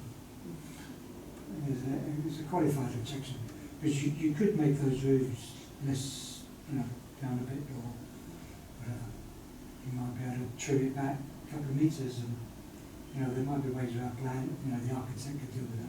but we're dealing with what we've got in Okay. front of us, Yeah. so if the plans were If you object, subservient, but then we we still would need- be objecting. but we'd still need to give the caveat of why we're objecting, don't we? It is, Well, we it don't- goes against the yeah. Oh, is it a big guidelines and our area of established character. Okay, Yeah. Can I just say one? Yeah, obviously now they've got rid of about just over a third of the site to further development. That makes everything a bit too crowded. So again, I feel I'm more happy to object now myself. So looking at it, if it wasn't for that, I think I'd be a bit more less inclined to object. I think now I've seen that bottom budget as being other properties going to be there, probably fairly substantial. I don't know. I haven't seen anything, but I'm happy to object. Right, so can I have a show of hands objecting to this application, please? that's what we're doing, it's a That's, neighbourhood plan issue, isn't Yeah. Yeah. That's for objecting. I think Fine. it's unanimous now. That's unanimous objection. Thank you, thank you.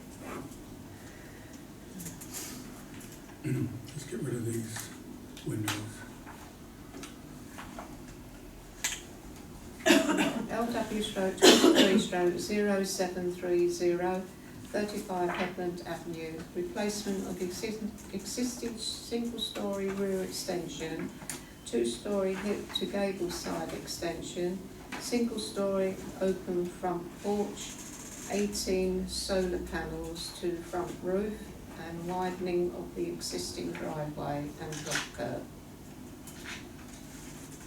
Who would like to lead on this one? Councillor Borman. This is another one where it's a side extension that's not subservient. The ridge height is exactly the same height as the house already. It's not set back, so it's not a subservient extension, so it goes against our design guidelines.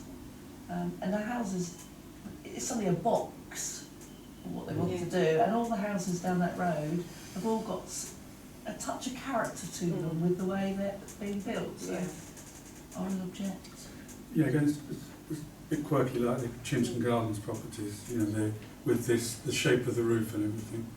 And this as you say, turns it into a sort of evens out the edges of it and turns it into a box. And there is something quite attractive about the shape of those roofs, if it's in character of the area.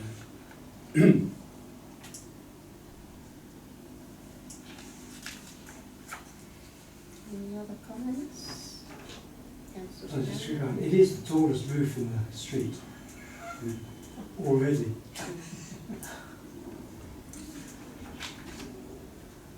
So the development would make it more dominant.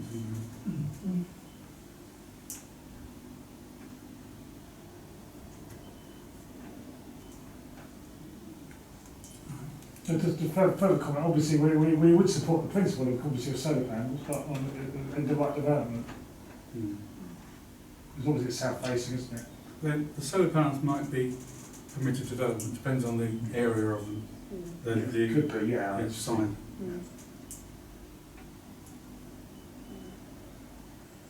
Any other comments? Does Councillor Borman's proposal find a seconder? Thank you, Councillor Hanneman. And can I have a show of hands of objecting to this application? That's unanimous objection. Thank you. Thank you.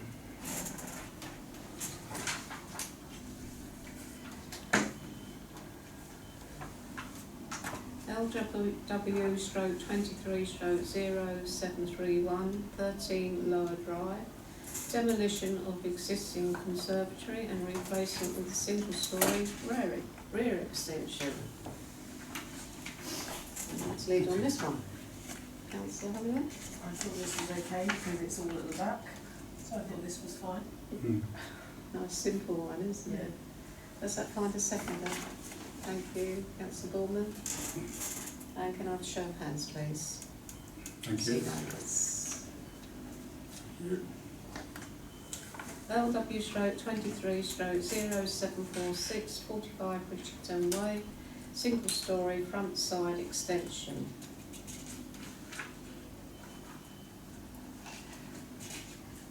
And I'll lead on this one.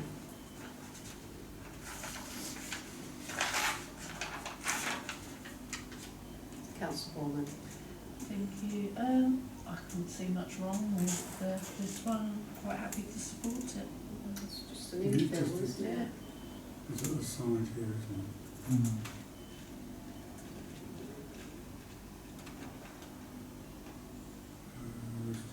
Just want to draw up the existing just to show you the comparison.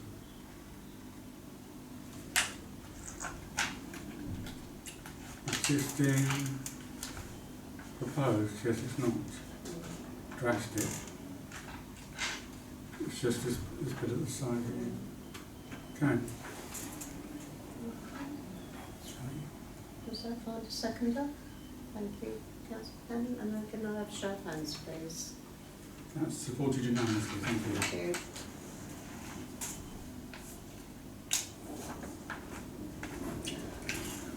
Right, trees.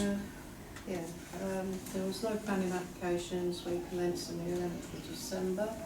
So we go on to tree works, TW/23/0116/TCA 51 Stane Road. It's a mulberry tree, black mulberry tree. Just obliterated the agenda, so I have to get it back. And it's nice to have pictures. Yeah. at last. I'm starting to listen. Yeah, like me, gnarled. Go straight to the pictures.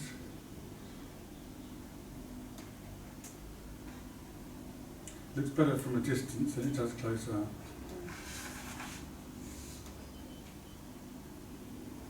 It's only conservation. It's not a specifically protected tree. It's just a tree in a conservation area. So it hasn't.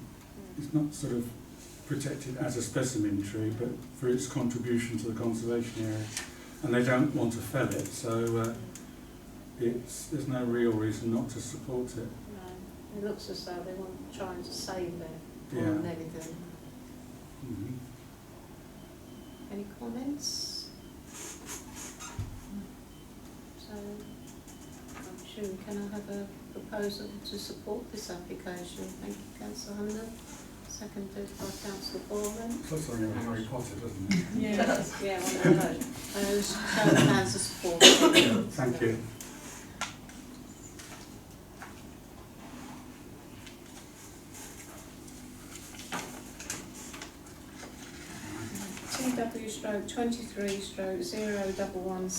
TW/23/0117/TPO, Sutton House, Eastbourne Road, and I'm not going to read all of that. Why not?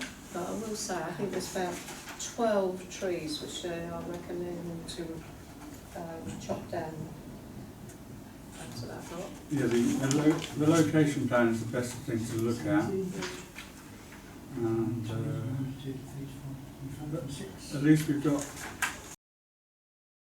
information and an expert And most of report. the trees are at the front. So just thought there's specifically noted that it's not clear which actually have a TPO on the tree.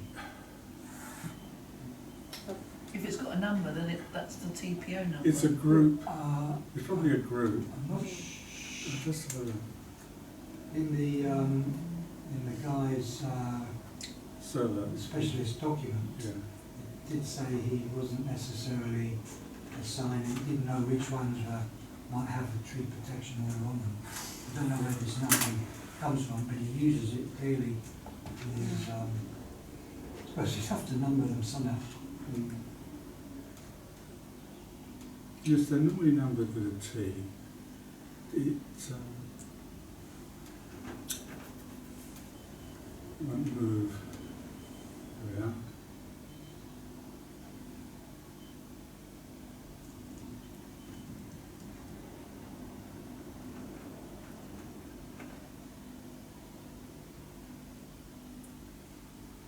I think they're just doing a tree survey which hasn't Yes. been done for a long time, and it's something that's Yes, perhaps some of them are specified and some not. We haven't got any reference to the order, have we? so the order in terms of. Of the protection of the TPO itself, that actually it was imposed on some place. It's assumed they're all protected, so. That's But not perhaps- what he's, that's not Oh, what right, he says in sorry. the report. He says that he didn't make any effort to find out which ones were. It Right. may be because they also, it's within the grounds of the listed building. Yeah, if they're effective setting of the listed Yeah. building, then they're sort of protected automatically. As I say, it's at the front, Oh, not okay. the listed I building. think it's very much the sort of thing that I would advise you leave to the tree, Mm. the arboricultural officer of the district council, Yeah. because you know, again, we haven't got, as members of the public, we haven't got much access to it. There's obviously a lot of concentration on Sutton Place at the moment, so it's for Nick Jones, who's usually the officer who deals with these matters, to sort out. We're happy to leave it to him, because really we've got limited knowledge of the trees. We can see some of them, but not all of them. I mean, going back to my visit, Yeah. when you look outside, when you stand on the steps of Sutton House and you look across, you have got all this nice greenery of the trees and that. and it does, you know, and I think the way they're going to thin them out, I think will spoil that impact, because there's no what I call overshadowing as such, because it's like a green at the front. It's got a ha-ha. Oh, Yeah, it's got a ha-ha. uh-huh. And the same surrounding trees, which sort of block out some of the houses which run along in front. That's my memory. You mean they soften the impact? Yes, Yeah, yeah. I see. So well, you can say that from the limited public viewpoint, you know, there's some concern that thinning out the trees will have some impact, you know, visual impact looking into the site, and but you know, If they're you know, healthy trees. but yeah, the limited knowledge of the site because of its private nature, and you know, happy to leave it to the arboricultural officer to sort out the details. Yeah. There's actually quite a few in here that are fell to the ground. Yes, Right, exactly, yeah. exactly. I don't like to see Yeah, healthy yeah, yeah. You can trees. say you would be concerned at the removal of any healthy tree, if you want to. If you want to add that, I'm happy with Yeah, that. definitely. but leave the detail to Nick Jones. Is that okay? Yeah. Yeah. Okay. So shall I propose that? Yeah. And seconder, Councillor Hanman, and a show of hands, please. I think that's supported unanimously.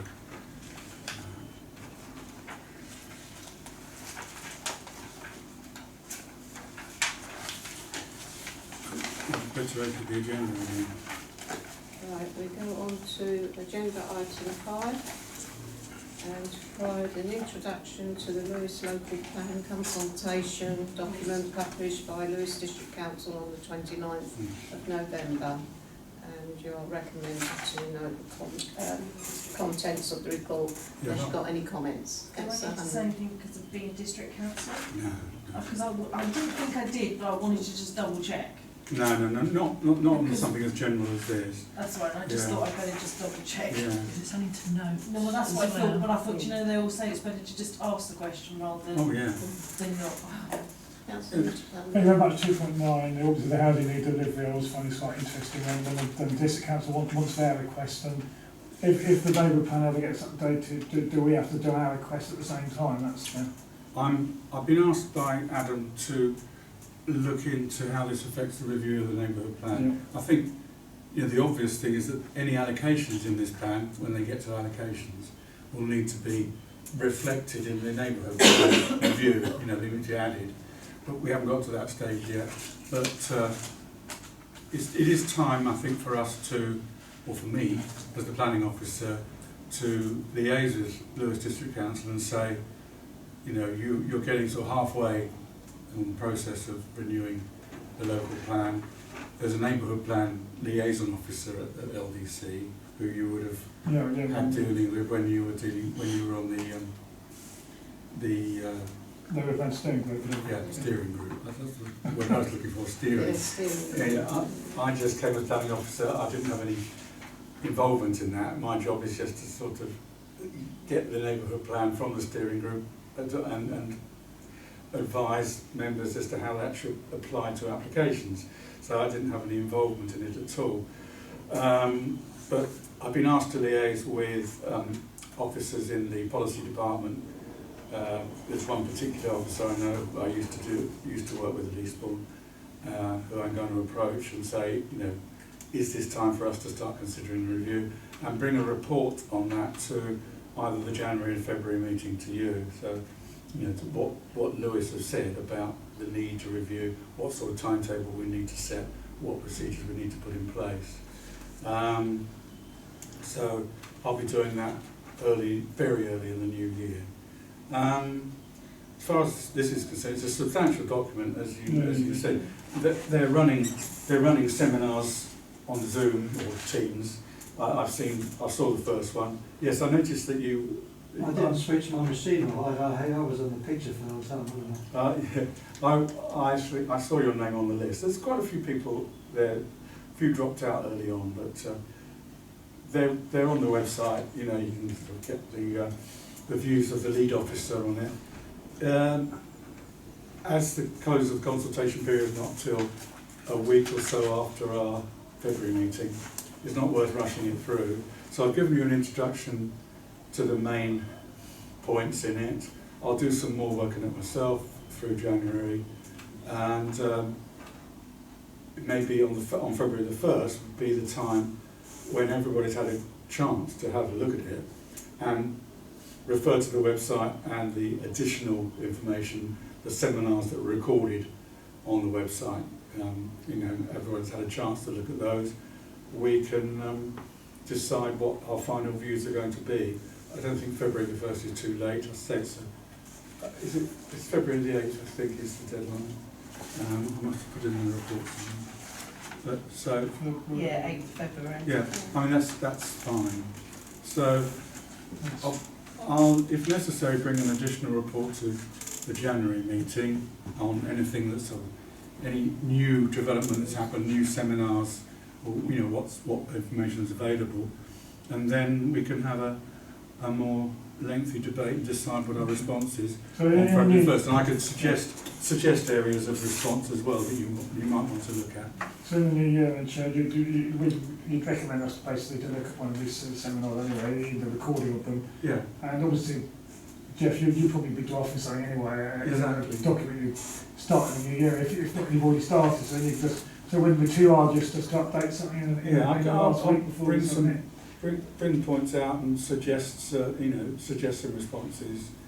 By that time, I'll be more familiar with it. It was the housing summit which grabbed it at first. Well, this business about competing with the district council for sites when you're trying to do it at the same time, it seems a bit of a crazy one. So, it's not going to be a competition anyway, is it? And there's also been reforms to the National Planning Policy Framework this week that have come with Mr. Gove's speeches about planning reforms and that, which you've probably seen on the news. The NPPF was amended on the 19th of December. I'll be doing a report on that because that's a sort of long-awaited reform which gives more status to the neighbourhood plan. You know, there's been complaints that the neighbourhood, as the guidelines stood before Monday the 19th, the neighbourhood plan is deemed to be out of date after 3 years because the District Council didn't have a 5-year housing supply. Yeah. That now has been amended, and the neighbourhood plan now has given back its status. You could have used that on the appeals that we've had this year on the Connor Club and etc. And it should have, the amendment should have been implemented in the spring or summer, but there was some slippage. But those reforms have finally come in, so it's given status back to the neighbourhood plan for 5 years from its adoption, which gives it another year, 15 months. So that could be useful, although if there's no appeals in that time, say we've missed the boat. But there are other reforms in there which I haven't had a chance to look at yet because it was only published on Tuesday. And and that can tie in with the local plan because it affects the method of assessment of how much housing should be delivered, if you like. And Lewis DC may, now we know what the amended form of the policy framework looks like, they may do, as it ties in with the local plan, they may do their own seminar on that as part of the public consultation on the plan.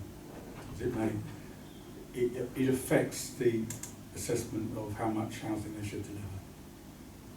Okay, yes, Hannah?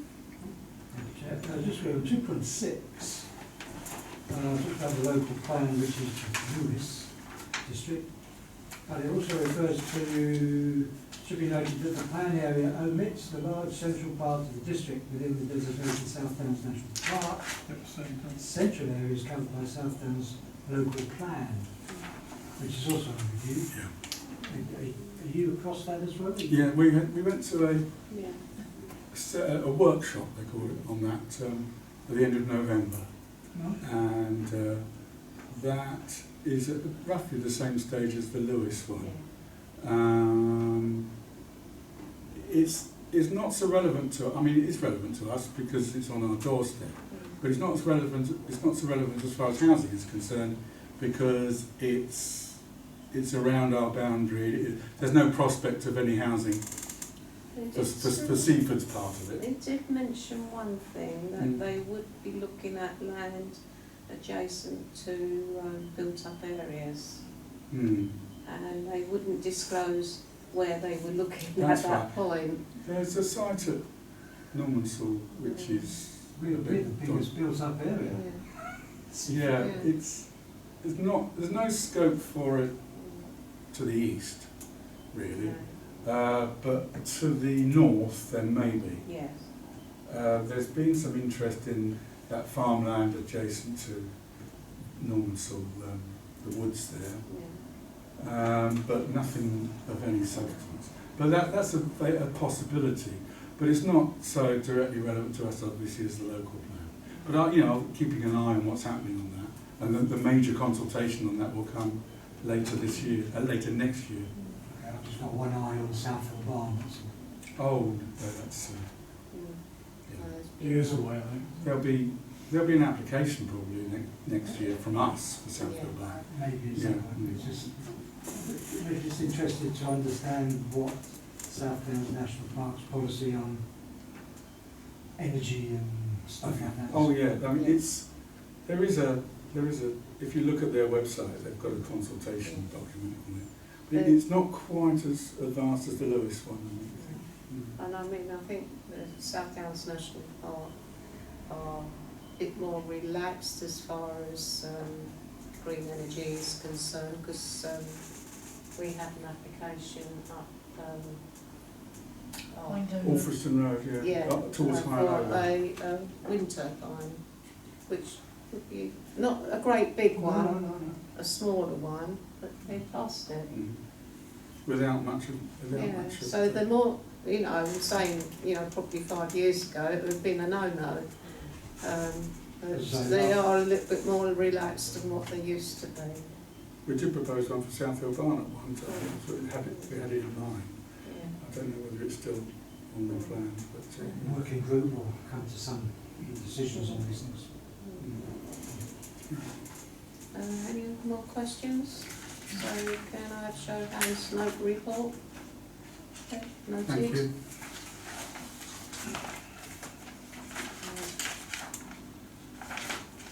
Page 15, agenda item 6, to advise the committee on the main planning reforms introduced by the Levelling Up and Regeneration Act 2023. And you're recommended to note the contents of the report unless you've got any questions. That's just very much a summary. The most important point really is the extra status given to the national park for at 1.9. It comes into effect on Boxing Day. What it says really is that if the benefits of a development which on the edge of the national park, say like Florence House for example, if the benefits are in a fine balance with the adverse impact on the national park, then the national park wins out. It carries more if other issues are finely balanced, which is the national park are very pleased that it's come in. It's the first thing they mentioned in our workshop, and it's all to do with the Glover report, which is commissioned by the government into national parks and how they should be looked after, how they should be used and developed. And it's one of the things that was recommended in that report. Any questions? Councillor So Campbell? it's just item 1.2 says local plans. Mhm. The Lewis local plan we're talking about, it's not a Seaford local plan. No, it's the district plans, yeah, Lewis local plan, yeah. The South Downs are actually bidding to try and get their plan put on this fast timetable. Yeah. They mentioned it, and I think they failed in the first round, but they still hope to to get it onto the fast track. So there's going to be a bit of confusion with these provisions coming in as to how far you need to get into your local plan before you're subject to this new procedure. I think Lewis has come too far to have this new procedure imposed on them. But a lot of local plans in their very early stages will have to go back to the beginning and start on this new 30-month timetable. So it's definitely going to cause a bit of confusion through district councils. But before the February 1st meeting, I would have liaised with Lewis District Council to see how that reform in particular affects them, if it does at all. Because it's very much a state of flux of planning at the moment, with this new bill coming in and the new amendments to the National Planning Policy Framework coming in on the 19th, which is Tuesday. So yeah, I think that's the reason another reason to delay the response on the local plan until February the 1st, just before the close of the consultation period, because there's a lot to discuss with District Council in January arising from these changes in law and policy. I'll do my best to sort of make sense of that in a report maybe next time in January. Okay. Thank you, sir. Just another clarification. When you go onto the website for Lewis local plan, and also in the discussions on the webinar, it said if you have any things you want to submit, you should do it on the website as an individual. Are we doing something as a town council? Oh, we will be, yes. So if I've got any ideas, I might think I can inject them into... Oh, you can do it as an individual, but you can also feed it into us. Yes, I wouldn't want to restrict your, views as an individual. It but would be easier for me to give it to you. Yeah. They certainly don't want emails. No, because they've got to transpose it into Yeah, it depends how easy the views are to fit into their template. With the government consultations, it's terrible because the templates are usually sort of tweaked towards the way the government want you to think. If you like, the questions are sort of slanted a bit, and I'm sure Lewis will play a straight bat. But even so, it's sometimes difficult to fit in with their template. But I haven't looked at it yet because they just haven't got that far in the process. Again, I'll mention that next time. Okay. No more questions? So can I ask them to note the report? Noted? Noted. Thank you. Thank you.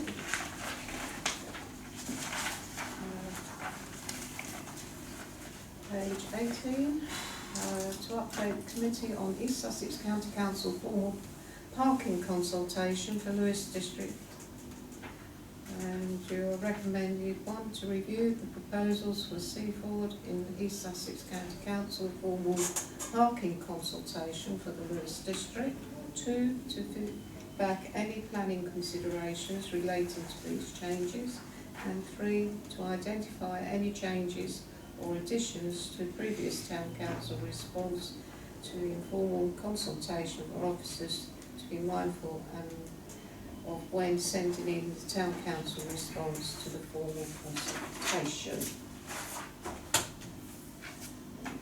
Yes, well, the Town Clerk has written the report and dealt with the debate at the full council meeting in October, which I wasn't there for that debate. And the quite detailed response is appended to his report. Really, it's a question as to whether, in light of what East Sussex has come back with as regarding the proposals that they're willing to put forward in the formal order, whether we have any further comments, particularly on the fact that they're seeking to impose a 12-hour restriction on the seafront, but with a 2-hour break, as opposed to, or no return within 2 hours, as opposed to no return within 12. We think that's probably to avoid being too onerous for residents, but obviously it's different to the proposals that were discussed at full council in October. This committee is the only way of getting any further comments to East Sussex within the consultation period, because there's no full council to put it back to in that time. So really it's a question of how we as a committee, or you as a committee, react to the changes to the proposals which the county have sent back to us. Our comments will be based on what full council decided, plus any changes in the light of what East Sussex has put back to us. Okay. Councillor Hunter. I also now, I still think the residents thought it was going to solve all the parking problems along the front and everything, so it was basically the wrong committee. It shouldn't have really gone to full council at that stage. I would make a comment on that if that's okay. Number 1.1 it talks about informal parking with consultation, but it's biannual anyway, they do it every other year anyway, so it's not as though, it's always as though it's a one-off informal consultation when they look at various streets and want to change the various conditions on what is going on with parking, or making something double yellow, or no waiting and changing that. So it was a little bit of an, I know the residents at full council did get a little bit confused, thinking we were going to solve all the problems along the seafront with all the caravans and so on, but that wasn't really what it was all about. No. I mean, it was interesting hearing some of the comments at the full council, but this is not going to be a rerun of that tonight. I mean, you can if you want to, but I don't really think we do. I still think the new wording on going to 2.2, for example, A, B and C, even the new wording is very, very, very confusing. I don't think it really helps. And again, I don't think those really enforce it down the seafront anyway these days. So unless the forces increase, it doesn't really matter what you put down as far as I can see. You can change it if you want to. That's my own view for starters. Has anyone else to say something? It will have to have notices, obviously, Yep. and the notices themselves are persuasive. Especially for visitors who don't know don't know the level of enforcement. So that'll be something. But yes, it's, as I say, we presume it's to avoid being too onerous to residents. Yeah, no, that was. And there's been some comments. Two members have commented. I need to draw your attention to those. It's Councillor Dubat and Councillor Sally Markham, who's backed up her comments, I think. And she mentions.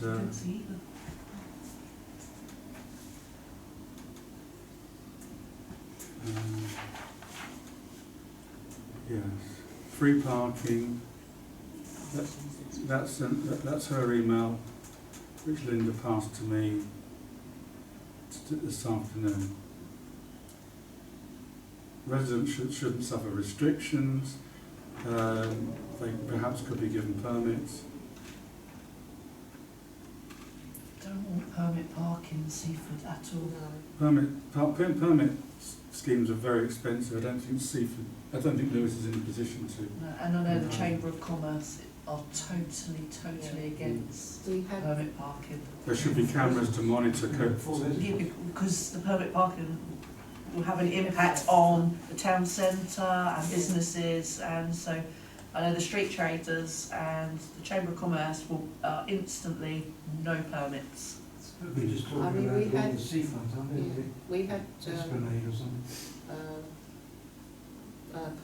parking permits back 10, 12 years ago, and it was very controversial. It just was a no-no, and it's never appeared again. It was so, Because if you give because it won't be, it would just, people, residents would have to pay for parking outside their own homes, and we don't want that, not in Seaford. No, what would happen is they would then go park somewhere else where there is no permit parking, so you'll just move a parking problem from there to there or to there, otherwise you just permit the whole town. Yeah. And that's what would have to happen, because you just move the problem. Right, so that was, Have you received the email from Councillor Stephanie Dubat? yeah. I don't remember seeing it. When was that said? Yeah, It I've just got came it. from the town park. was one that she applied in the town park. I'll show you that one.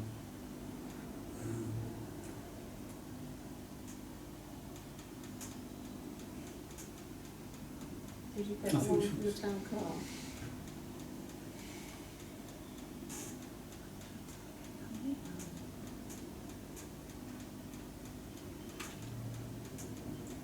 Council Devine responded to the town clerk's email. Can the camera see your screen on it?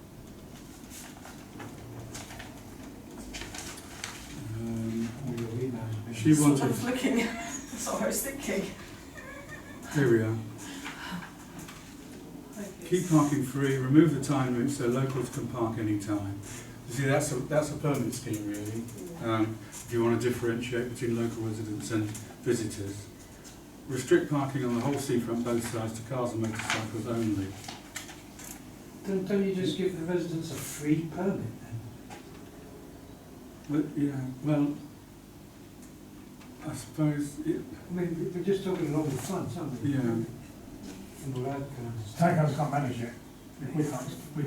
We can't manage the skating company for free parking. The amount of flats we have in the town, and people go park on the seafront and walk home to their flats, because there is no parking in the town centre.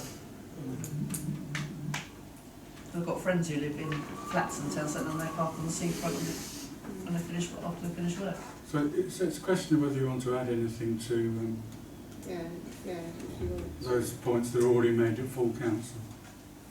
Which are there.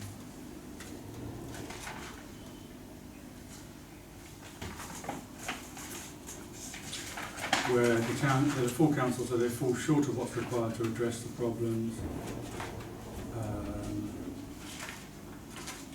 More visible enforcement, signage is updated to make sure restrictions in camper vans are obvious and enforceable. Some examples of signage say no caravans, which can be ignored. Cross-agency solutions need to be encouraged. And the town council will be looking itself at the shingle area that's been added by the county to the order, and the possibility of the council. I think it will be, because it's a land issue, it's council's own land, it's going to be discussed at the next Community Services Committee as to whether we should sponsor a bylaw, and the town council should sponsor a bylaw to restrict the use or regulate the use of that area of land because it's being used by camper vans quite regularly. That's to the behaviour of people on that land and the parking of mobile homes and Winnebagos, etc. Camper vans. But that will be going to the next community services. I was going to say that's the biggest. That's the one I've been contacting the probably most councils because that's the one that where the most of them can park easily to do it and they can spread out. So that's the key area that needs dealing with. Well, as that's the council's own land, it's treated like Martello Fields, Salts and the Crouch. It's the regulation of that land is for community services. So there'll be a report in March.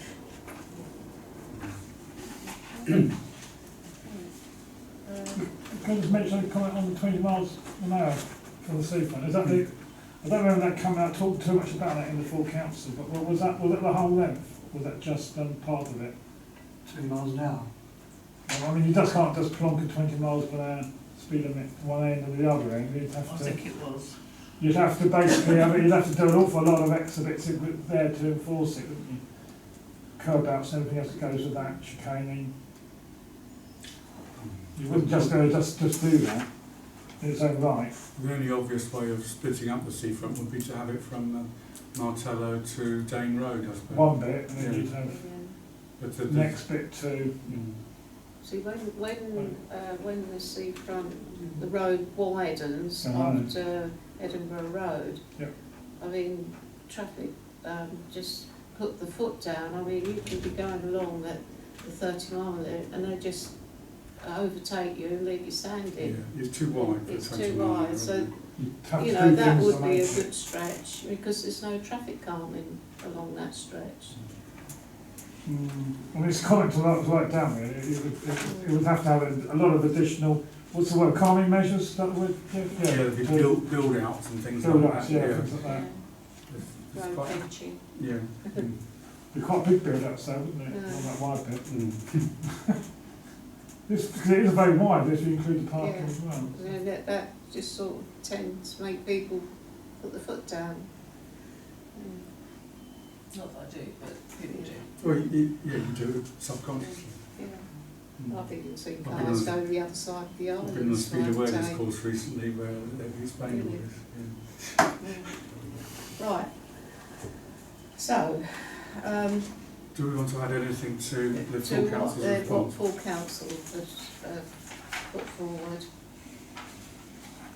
I think East Sussex made a couple of changes that we kind of said we wanted, like with the taxis, because they came to change the wording, taxis there from 8 AM to 6 PM rather than all the time that again. They have listened to what full council Do you want to support? said, so actually I'm quite happy to support them. Yeah. Support 3 Broad Street and Pelham Road. and Pelham and or no, just Pelham Road or 3 Broad Street as well. Yeah. 3 Broad Street. Yeah, because they wanted to, well, especially Pelham Road, they wanted to change it, didn't they? Right. To So no stopping at any time. yeah, so support those two, or Yeah. proposal to support those two, and on the Esplanade, well, It's the no return in 2 hours. So does everybody feel about that? Well, it's better than 12, Yeah. because if you go to work for the day, then you can come back and park in the evening. If it's at 12 hours, you can't. So actually 2 hours is a lot better. Same more you or mean less for with the town residents? centre, isn't For it? residents? Yeah. Yeah. So you assume that changes to make things make it easier for residents parking. Yeah. Definitely. Yeah. Yeah, but the general points that full council made in its response, like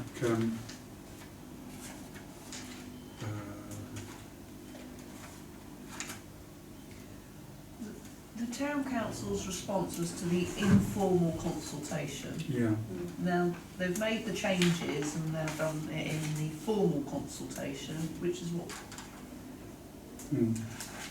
So Broad Street, Pelham Road, fine. The Esplanade.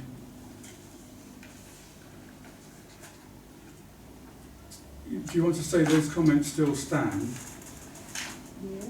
but the 2 hour no return provision is acknowledged will make it easier for residents parking. yeah, But generally the comments that are made on bottom of page 21 into page 22 still apply, about signage for no caravans, cross-agency solutions, increase in need to be in place 2024 to reduce impact on residents, urgent need for stronger and more visible enforcement, etc., etc. Those general points still apply.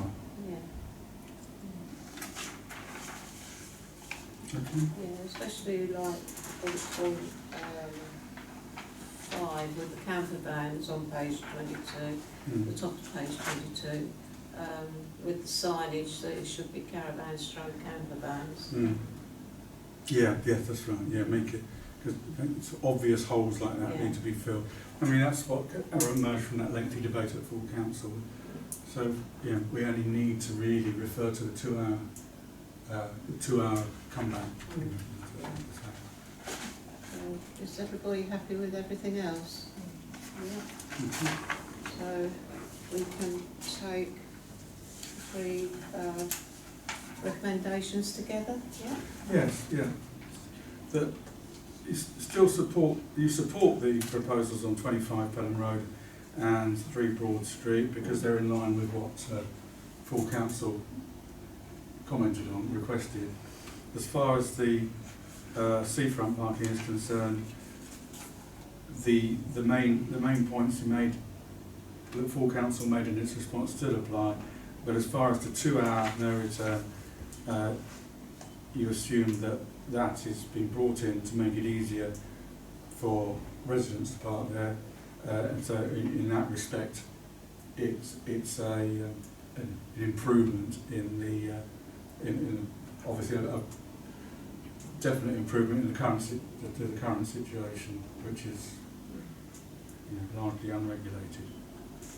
Is that all right? Okay. I mean, I'll come back with one comment. I don't think it's applicable for the seafront, basically, in the sense of some places have no parking for an hour in the morning and an hour in the afternoon, for example, to slightly force to look at things. That causes, for that area, it would cause all sorts of havoc, wouldn't it, if you did that? I think it should be sort of easily enforceable.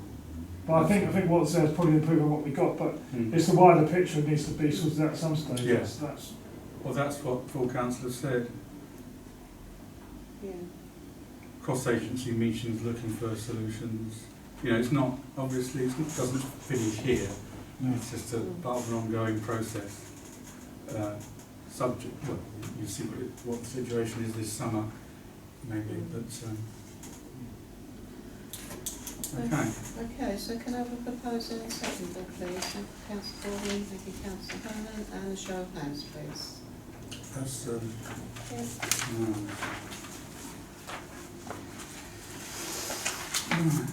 I've just We go on to agenda item 8, page 24.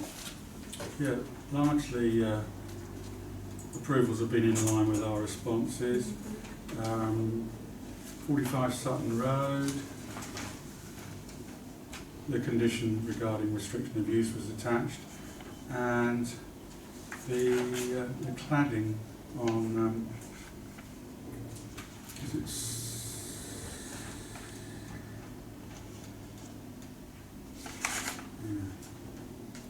Oh, no, that was on the last one. Sutton Road, Yeah. Where is 89? Oh, 89, yes, that's right. Yeah, we put in an objection because we thought that the cladding would be out of character, it should be red brick, and they've gone back and the plans have been amended. St Leonard's Church Hall, there was an amended design, quite in line with our objections, so a more modest and traditional design has been accepted. On Seven Sisters, I know there's a lot of interest in this. Councillor Olivia Honeyman has been in touch with me about the effect on Etherton Way residents. And I've looked at the amended plans that were discussed before the decision was made by Lewis District Council. And the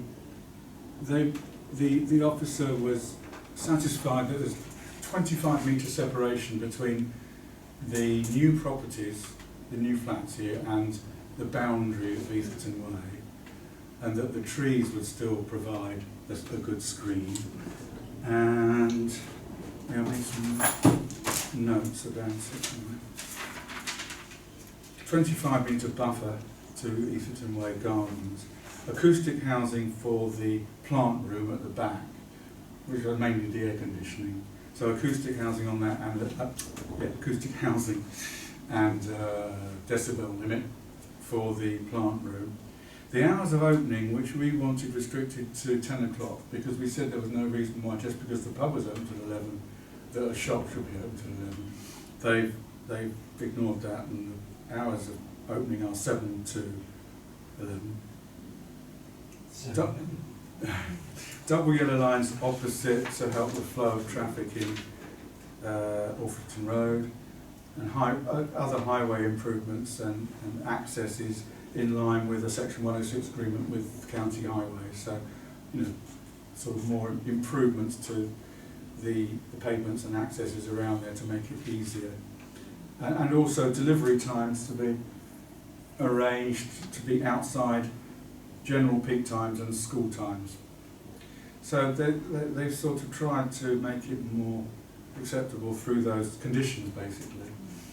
And but as I say, the hours but the hours of opening that we suggested to say was passed by. But I suppose a lot of convenience shops, when they say 8 till late, usually it's 10 o'clock actually.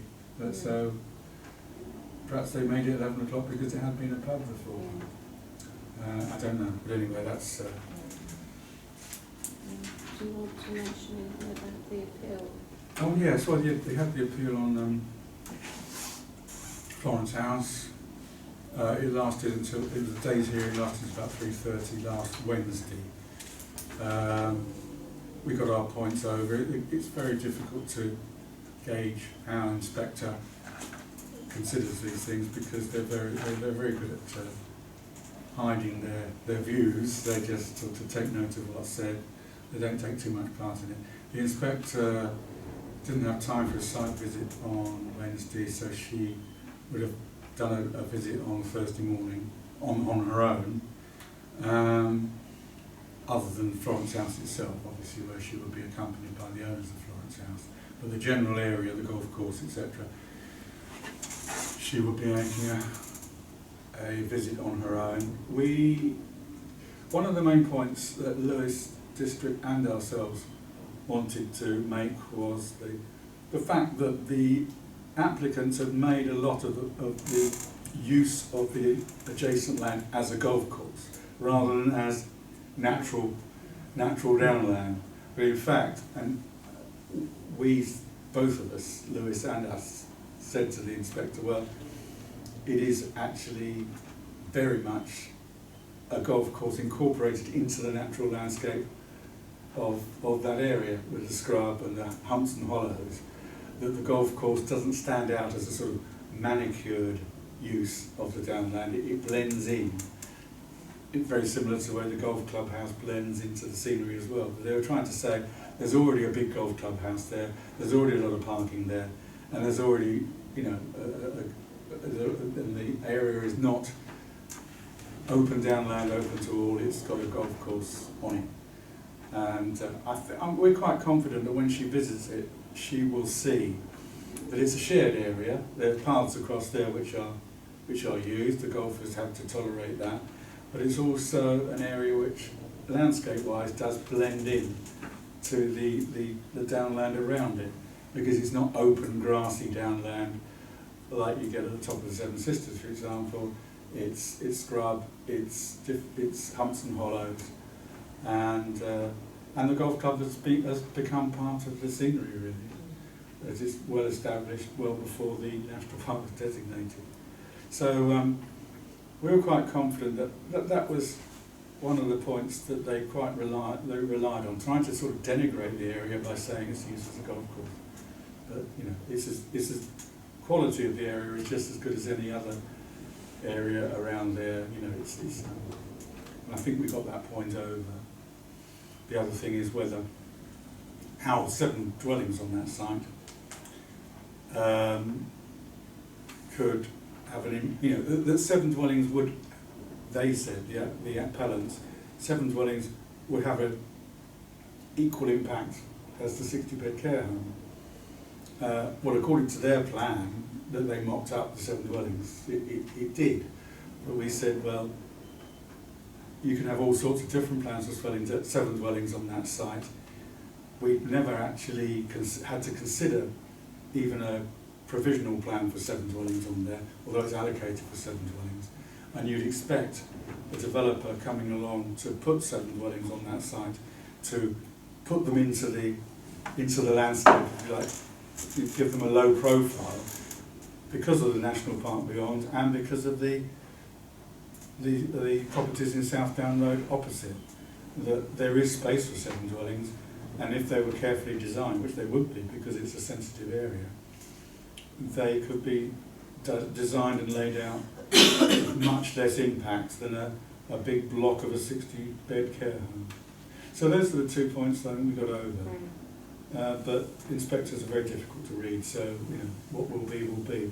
The decision will probably come out in early January, early to mid-January.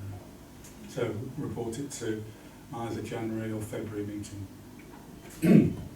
Can I add something? Obviously, the panels talk about the transition area all the time, doesn't he? Oh, yeah. Well, the barristers all the time. Sorry, Was talking about the transition area, which I found quite interesting in a way. Yeah. Yeah, they've tried to say that it's not not pure. designated as a formal transition area. We tried to say, well, it's just common sense. You know, you've got the built area of Seaford meeting the national park, and any developments in that area has got to be looked at very sensitively, because it's an obvious area where you will need to make sure that there's no undue impact on the national park, because it's where the town meets the country, if you like. And they were trying to sort of say, well, there's no dotted line around an area which should be regarded as a transitional area. Where, you know, the South Downs officer who responded to the application did make a lot of that, but his report was really good, and he talked about the transition. And I'm sure the inspector will take up the transition point, put quite a lot of weight on it, irrespective of what the appellant said about it not being designated a transitional area. As I say, it's just common sense. You don't need to designate it. It speaks for itself. Well, thank you for representing the council. That's okay. Thank you for your support, and Richard. Councillor Clay, wasn't he? Councillor Clay, Councillor yes. Clay, yeah. I think it opened his eyes to planning procedures. Yes. Councillor Beck was there as well, wasn't she, for some of the residents, wasn't she, Yeah. in her area? Any more questions? So, have we, Just note that last report. yeah, noted? Noted, thank you. Thank you. Thank you very much. So that concludes the meeting at 9:32, is it? Yeah. 33.